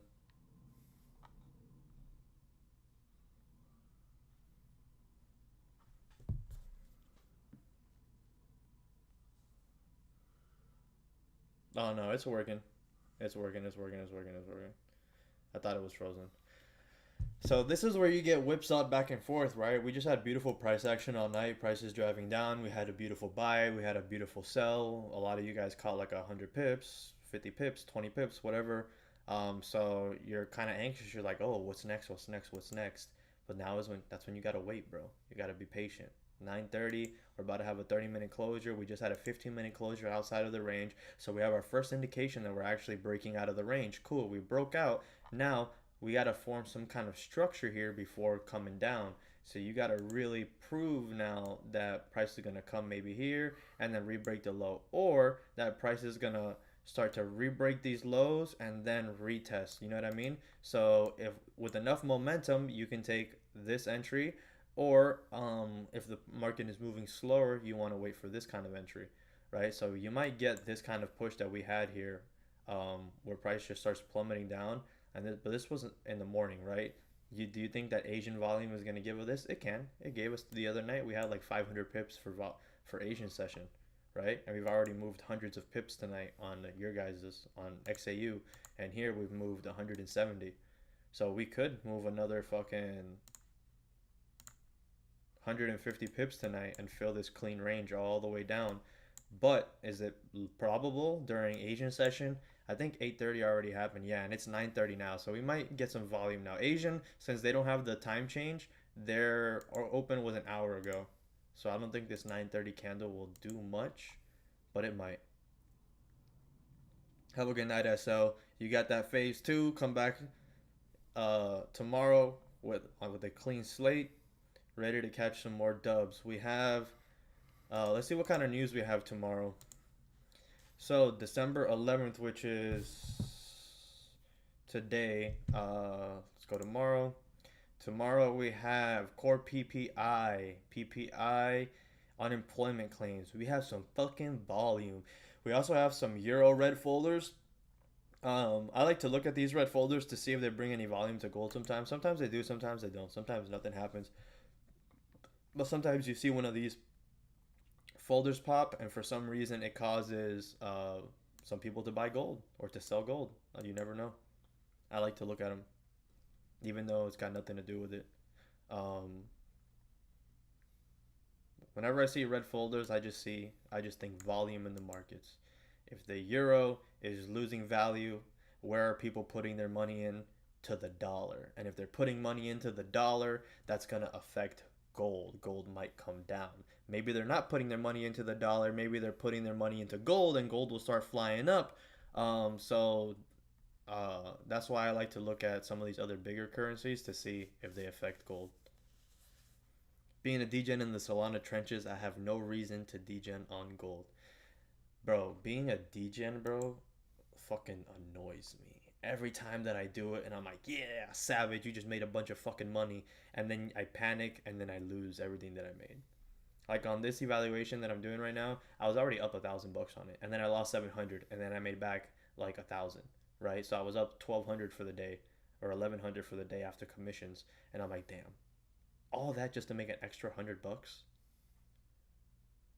I should have just called it at the 1,000 and said, fuck it. But I was like, nah, I want to reach the daily max profit target since I'm almost right there, to make it a little bit easier. Not using any trade copiers right now, but Ninja Trader, it says you're allowed to use different firms or brokers or whatever, right? So I'm gonna see if I can figure out if I can connect multiple TradingView accounts to the main one, right? And then trade off of one TradingView account and have it copy it to my Ninja Trader and the other accounts. Because I want to be able to keep trading off of TradingView so that I can keep managing and closing off my phone if I need to, when I go do sales calls or anything like that. Otherwise, I would have to have the Tradeovate app on my phone, and the Tradeovate app is just so bad. So I can't take an entry on the Tradeovate app and close on that app and have it copy trade on all my other accounts. But if I can have like my live account here as my main account copy traded onto the other accounts, so whatever I do on any account copy trades to all of them, so it doesn't matter what account I trade, everything would copy trade. I just have to see how that works. Unless I have to use the Ninja Trader platform to enter and exit trades, and then that copies to the rest, which could not be bad because the Ninja Trader, I can use it on different brokers. But then I would have to learn how to use the Ninja Trader on the mobile, and that's a pain in the ass. So I would really like something that can copy trade all of my TradingView accounts together. So if I enter on TradingView, it'll copy trade to all of them. The Tradeovate copy trader, even though you can take trades on TradingView, it will not copy trade what you do here onto Tradeovate. You have to actually enter on Tradeovate.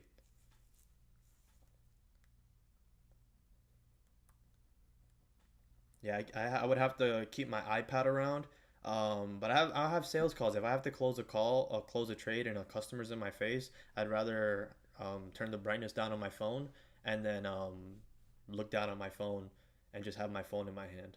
I am always pretending like I'm writing notes, so that way um, the customers don't think I'm trading.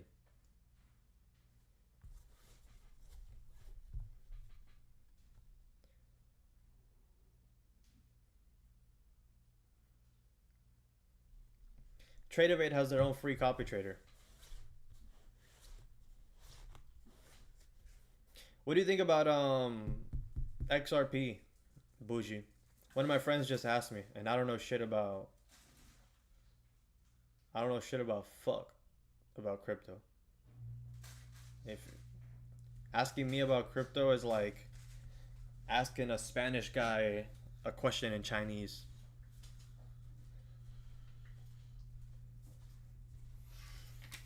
Thank you, brother.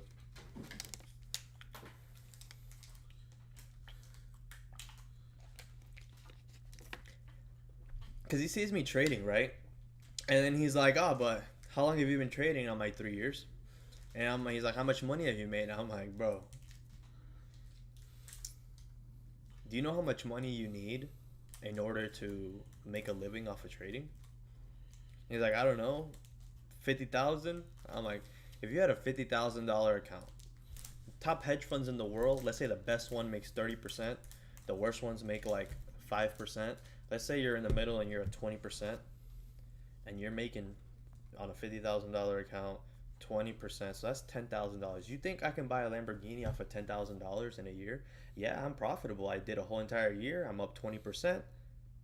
But with my tiny account, it's not tiny. That's a massive account. That's a lot of fucking money. But it's only $10,000. Where that's no Lamborghini. For you to, you say you make 20%, for you to buy a Lamborghini, you would need to have $1 million account, and even then, that's 200,000 profit. After you pay your taxes, 50% in the States, you only have 100 grand left, 120 grand left. There's no Lamborghini with 120 grand. People have the wrong idea, so that's why he asked me about crypto, because he sees people putting in $100 in crypto and making $1,000, and they're like, oh, how can I invest in crypto? I'm like, you don't, bro. You just don't. By the time you heard about it, it's too late.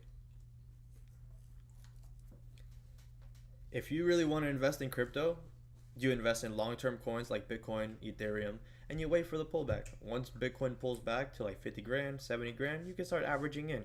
If you have $300, you put in $100 at the first major pullback, or $50 at the first major pullback. Another $50 at the second major pullback. Another $50 at the third. And every time that price pulls back and has a major reversal, you spread yourself out. Say, all right, one reversal a month type shit. And you just spread yourself out, and that's how you invest into your Bitcoin. Yeah, look, like, for example, my boy Richie invested...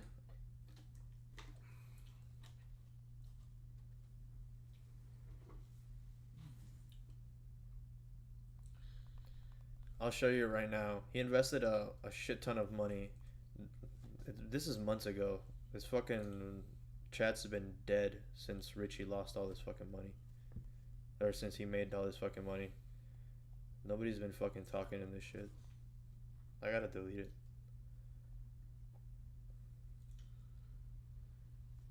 Where is it?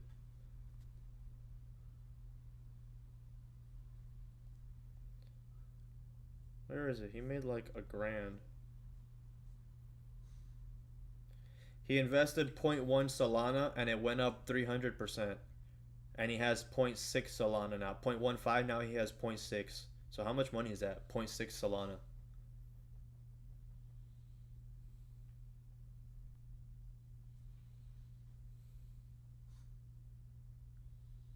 This was a while ago. 0.6 Solana is around $100.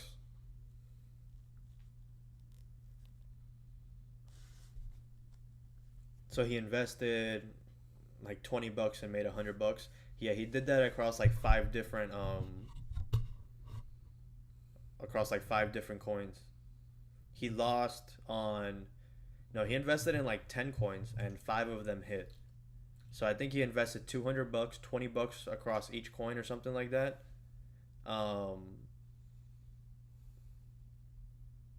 And then he made up $500, so he made in total like $300 profit off of the meme coins. So that's how you would do it, right? You spread across like 10 different coins. He got lucky, 50% of them hit, and he made not a bunch of money, but $300 within like a few days.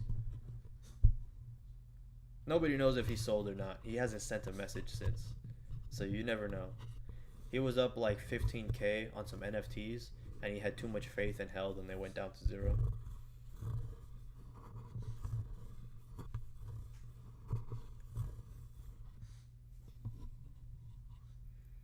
If you had 1K to invest in Bitcoin, I would start with $50 again. And every pullback, you throw in 50. Every pullback, you throw in 50. If Bitcoin hit 100K and everybody said it wasn't, we can maybe hit 200K next year. Or maybe it'll hit 50K only next year. But if you're in from 50K all the way up to 150, that's 3x whatever you put in. If you scale in your $1,000, by next year you'll have $3,000.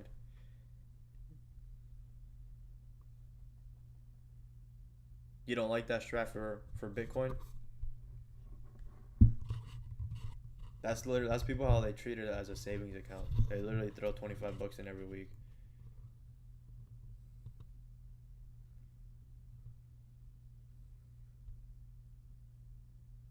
Bro, Alfredo, your dad was asking me about Bitcoin. I'm like, little do you know. Little do you know. I was gonna say, listen, man, I am a prop firm trader. A bank has entrusted me with $50,000 of virtual capital to manage for them under entrusted rules, and I was gonna give them a whole spiel and make it seem like I was a fucking bank connoisseur or some shit, and then all just to say it's a fucking $50 prop firm account.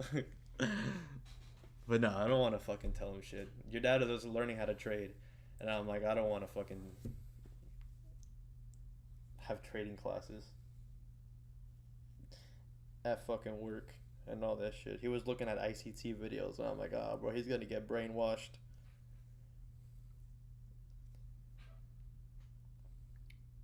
But I'm just gathering enough data, and then eventually I'm gonna say, listen, buddy, we're gonna have to start working every day at 10 in the morning, and we're gonna have to get to the warehouse every day early in the morning, and we're gonna have to start trading together, and I'm gonna teach you what I know.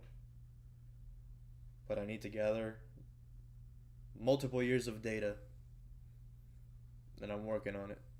For a small fee of $100,000. Now you need data to prove that you know what you're doing, and knowing like your dad, he would probably put in money to begin with, and if he sees that I'm doing good, then I can take my time off of work and work less and trade more, and then slowly switch one for the other.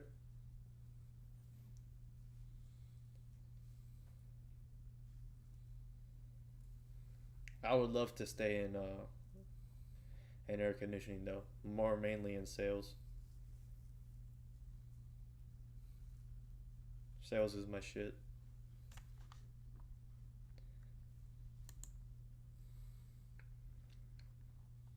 Yeah, like for example, on Bitcoin,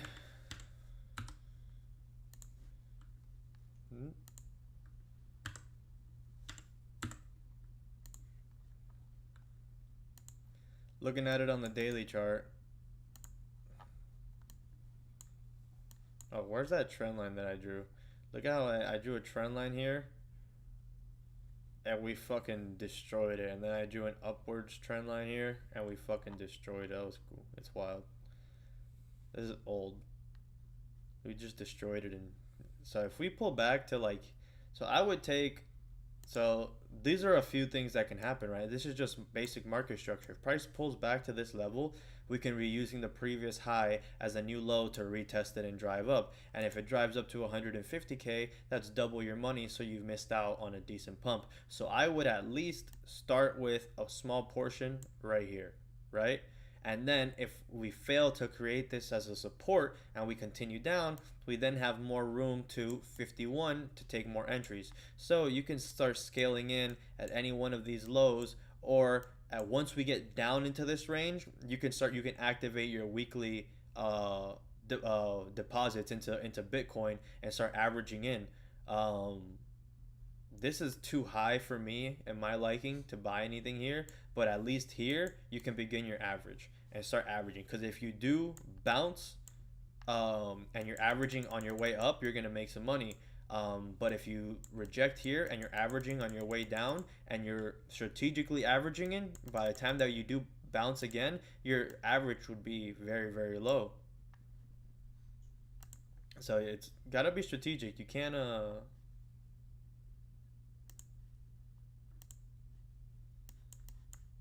you can't also go willy-nilly on it. So we have 20 minutes for 10 o'clock. If I don't get a setup, then I will be calling it. So we just attempted to re-break the lows and failed here on the 1 minute, right? We attempted to re-break the lows once, twice. The third time is trying to come down and nothing has happened.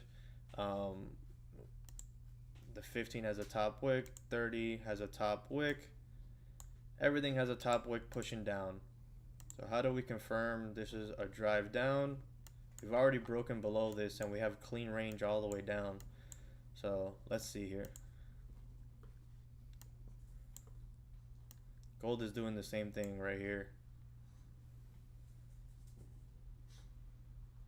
What up, Drizza? I'm up from 500 to 15K on crypto trade I took in July. Clap it up. Clap it up. Only real ballers come to this stream. Only people doing it for real come to this stream. PDAI. Pedophile AI?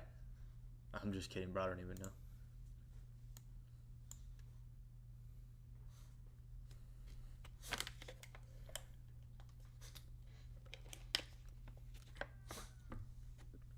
What's it called? How many participants? Oh, I got 8 people in the Zoom. Why is it only showing? Oh, that's not what I meant.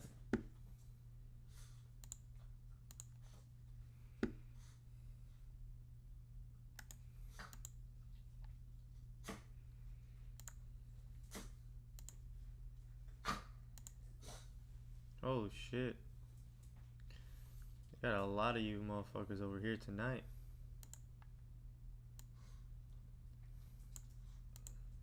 Holy shit. Look how many people are on Zoom.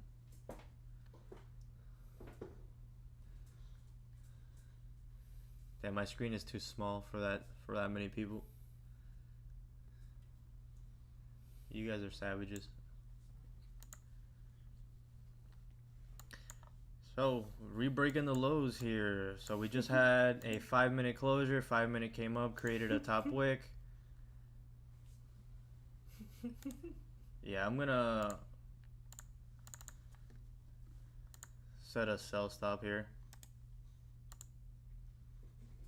Order rejected.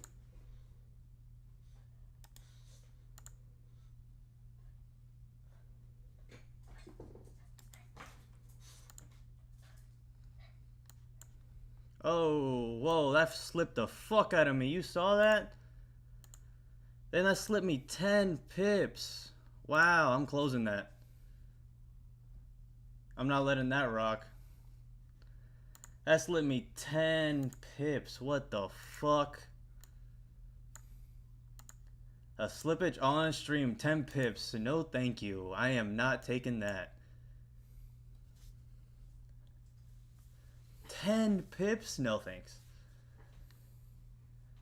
Let's wait for more setups to confirm here. No thank you. Well, that was a 22 pip trade, gang. The idea was there though. Yeah, Bougie. You see it though. You see it. You see it. What happened here on gold? So gold pumped down 23 pips exactly as well. Let's wait for a closure below here and see what happens. Bro, luckily I closed that minus 2 pips. Because if that slippage would have been dookie. Error.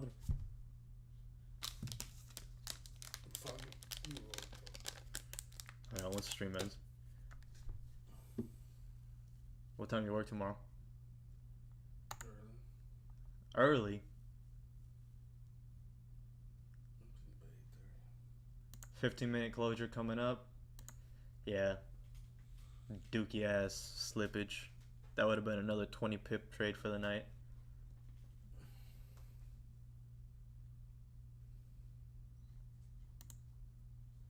$30 seconds here. 30 seconds here.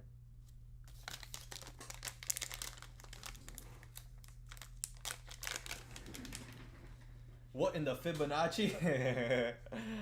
10 pip spread is nasty, bro. That was fucking incredible. That was the first time that's ever slipped me that bad.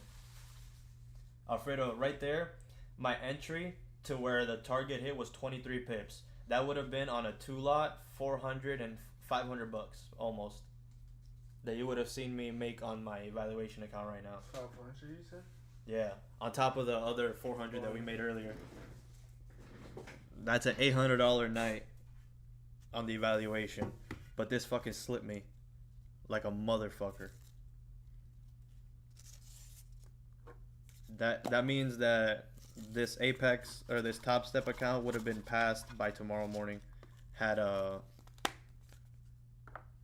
this not slipped me, and I would have been able to close full at the 23 pips. I trade 2 days a week on stream, and then Market Mechanic trades the other 2 days of Asian session.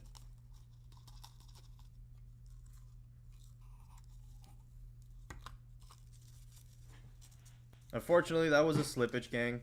That's nothing that we could have done. And the proper risk management there was to close the trade once I saw that I got slipped at my break-even point. If it would have slipped me 3-4 pips, that would have been a little bit different. I would have gave it a more opportunity. But it slipped me right to my entry, right to my break-even point, bro. That was not to my break-even point, but to my partial close point, because I wasn't gonna go break-even there. I was gonna let it rock. But yeah, bro, it slipped me 10 pips. That already took me past my advantage point. So no, thank you. Yeah, if you put ! mechanic link, you'll get a link to his stream. And yeah, he's a swing trader, so he catches more swing trades. Now that we're getting this kind of volume during Asian session, you're gonna see him catching a lot more trades on stream. I'm surprised he didn't catch this move down. This is like a perfect setup, right? So if you look on the 15, you're getting that double top on the SMA. You're getting a rejection of all the highs. You got the liquidity grab. You got your trend line breakout here. Price never quite came back to retest the trend line. But on this pullback here, could have been enough for that second trend line break on the 5-minute. So Q4 is given, yes. And see, and the thing is, when you have markets that are ranging like this and markets that are driving clean like this, when markets don't drive clean and they're choppy, you start to blow accounts because you get impatient. Like, bro,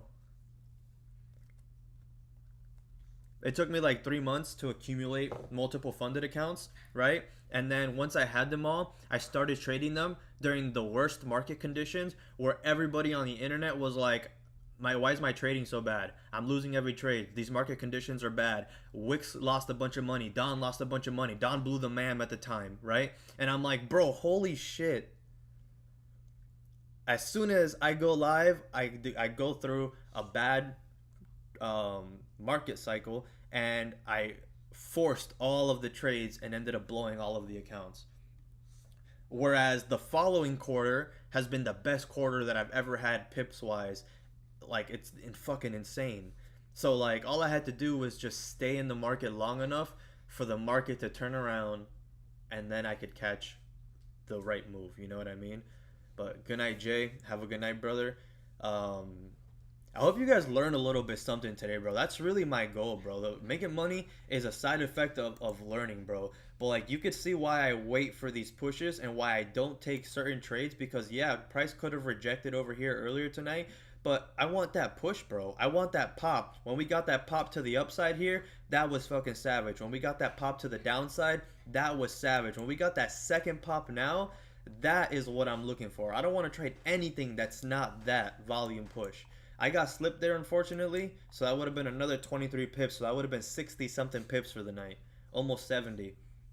That would have been wild. A wild session.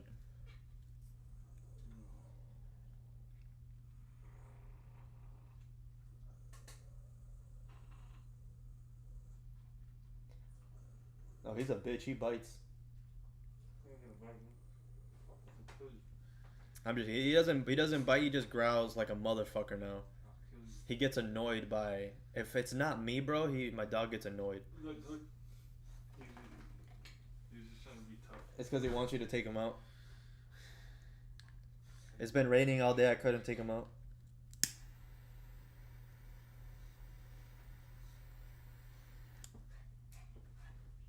He doesn't mind the rain, but he comes back in smelling like a wet mop.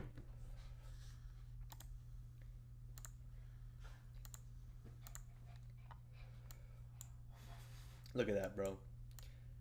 Look at our entries tonight, right? I got stuck in the chop here. And why did I get stuck in the chop? That's why you give yourself room to breathe, right? I closed early in these trades instead of just letting myself breathe. My stop loss was down here. I closed here. Instead of just letting my trade breathe, I closed a little bit too early. But you just have to trust your trade and let it breathe sometimes. Well, look at this. Chill, bro. I took a buy here. I took a buy here, the volume candle. I took a buy here. Now this one I closed. Wait, no. What happened here? I don't even know why there's a closure there. Oh, this is the man, I don't even know what the fuck happened here. I don't know why there's a closure right here. That's confusing me right now. But the volume push. The volume push. The volume push. That's the candles that I'm taking. I don't want to take anything that's not these candles. See, if we would have had a steeper wick here, I could have taken a resell on the flip down here. But in order to confirm that to be the higher probability trade, I want to see it drive down. I want to see it continue driving towards these areas, and that would then scoop the SMA back around, making it trend again. And then once we re-break the lows, then I can take more continuations to the downside.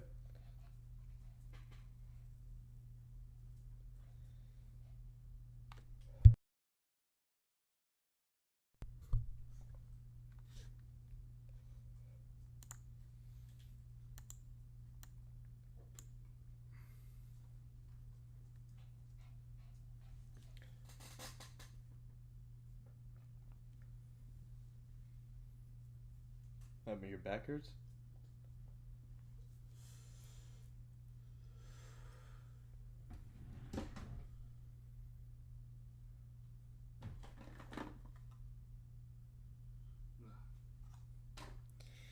You gotta go get your back removed, homie. I'm going to the chiropractor. It's just hurting.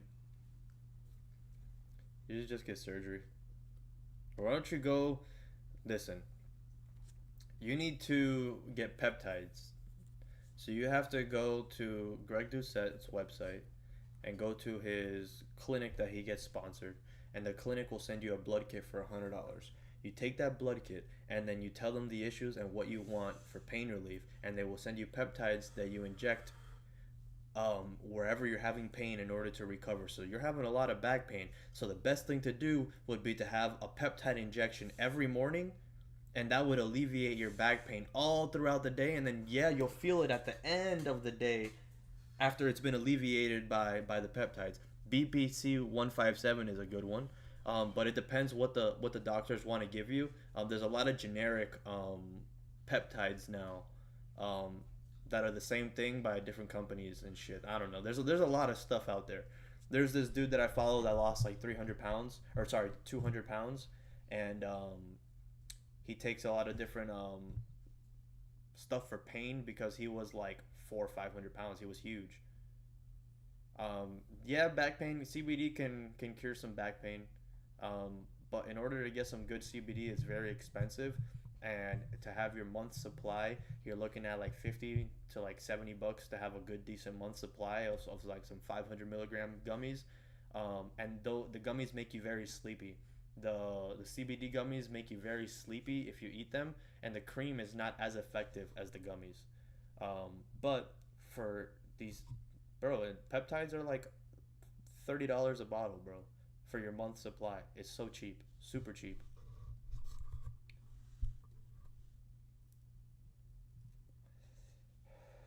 I have my medical card, and I've bought CBD creams, and the CBD creams for my back pain and neck pain haven't worked for me. Unless I take the gummies, then the gummies do work pretty well. But the gummies make me sleepy. The thing is that over time, weed starts to turn into CBN, which is what makes you sleepy, the older it gets. So if you got an old batch, your shit might just be making you sleepy more than relieving pain.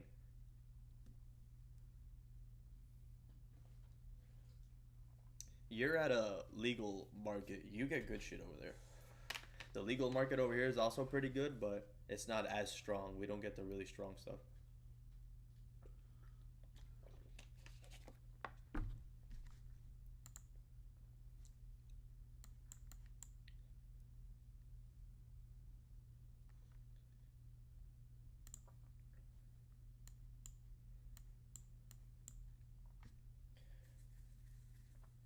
Fredo, Wild CBD. Look them up, and they have CBD sparkling water for back pain.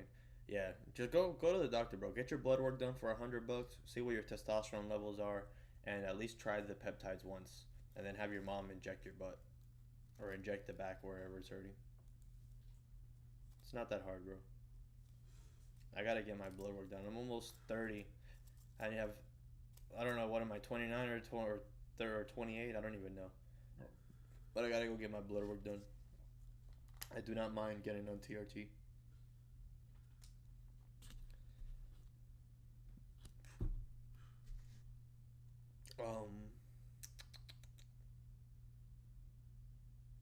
Boom, boom, boom, boom, boom. We pulled back here, and we retested this level. Let's see if we can drive down, start to get something forming here, and then on the re-break of the low. We got 4 minutes though. If nothing happens within 4 minutes and it doesn't start pushing, then I'm calling it. But that's pretty decent, bro. 40 pips caught on stream, and then fucking slipped on a 20 pip trade. But how many of you guys got slipped? Did anybody not get slipped? I want to know what broker you're trading on.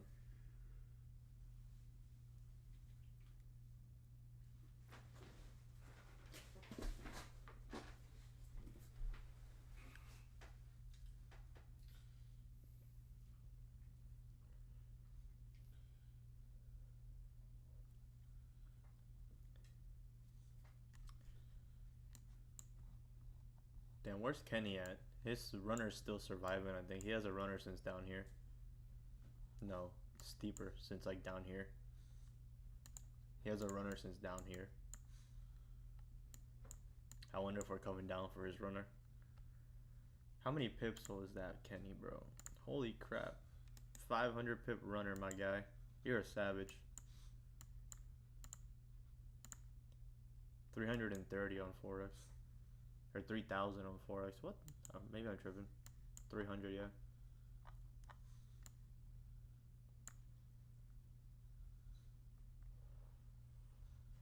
The hourly is about to close. We're getting a pullback on the hourly close, a higher time frame closure outside of the range. The 15 and the 30 both close outside of the range. We're starting to get bearish structure coming down, so we could see some sort of pullback on the hourly before a continuation down. I know yesterday we came all the way back up and like this before we came down, so we did all of this during London session. So you want to be careful if you're gonna swing anything. Sells, you would have massive stops. I know some guys were taking swing buys here and had their stops on the previous daily low, which is this level here, which could survive, right? If we're bullish and we're going to continue the bullish trend, we'll likely stop somewhere here. We won't break this low before we continue. We've already came down, grabbed orders from this level twice. So if we are bullish and we're coming down, we'll probably stop maybe here, or we'll stop somewhere here before coming back up again. So we have an hourly closure coming up. Let's see what happens, because if this hourly closure closes, this 15 is closing as if it's forming a support.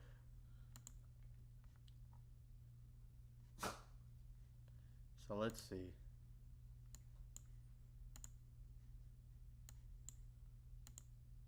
Is this 15 going to close with no top wick?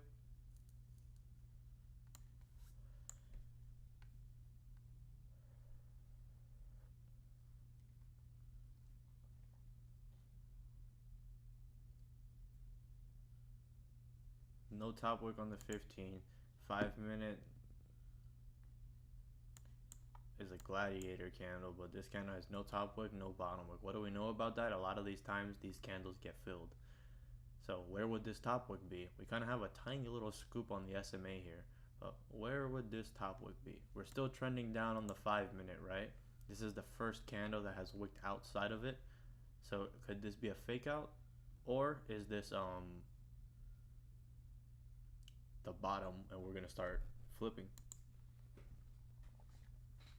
Right, we've already formed support, we tried to break out, we formed some more support, we failed to continue down, and now we're breaking back into range. So if we continue to break back into range and start forming an uptrend here, then maybe this is the bottom and we can start looking for more buys later on. But we would probably need another 30-45 minutes of candles to start forming. We need like a 15-minute to close outside of the range, confirming that this is a fake out. We need a 15-minute to come out here, and then a pullback, and then a drive up, and then you can take entries on the rebreak of the high here because you have clean range now to fill here. But that's going to take several candles to form, right? You're going to probably retest these lows a couple times before coming up. You would need a closure above here, at least on the 1 minute, you know. Unless price starts flying up now, then possibly, but we got to see what happens. Yeah, I think I'm gonna call it. But those are some pretty good ideas. I think we've had some solid trading tonight. Well, have a wonderful night, everybody. I hope you guys made some fucking banger money today, because those were some insane moves. This last one kind of slipped people up a little bit, but let's remove all these drawings. That was beautiful, beautiful, beautiful. Thank you, Bit Me Some. I appreciate you, bro. You gotta start streaming too, bro. I need to start watching your streams too, bro. I fuck with your analysis. I like the way that you trade. I like your trade entries, and the way that you explain things, bro. And good fucking shit on your account, bro. Props to you. You're a fucking savage. Only big bosses show up here. Big bosses. 7 figures. 6 figures. Only big bosses. Have a wonderful day, everybody. Trade with the stop loss.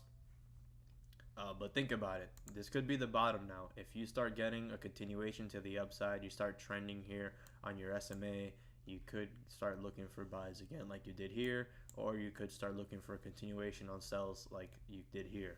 So just wait to see what happens on this pullback, especially because it's an hourly closure. We just had multiple time frames driving down. We need some sort of pullback, you know, before we drive down. We need to confirm really that we're going to form some resistance here before pushing down. Price Rarely does it drive like this all the way down. It did it this morning because of the news and 9:30 open. We've literally had from 8 o'clock COMEX all the way to 9:30 that caused this. We don't have that many catalysts here. But stay safe, everybody. Thank you, Joshua. I appreciate you. Have a wonderful night, everybody. You guys savagely raped that like button. 30 likes tonight. That's the most I've ever gotten. I appreciate you guys. Use a stop loss.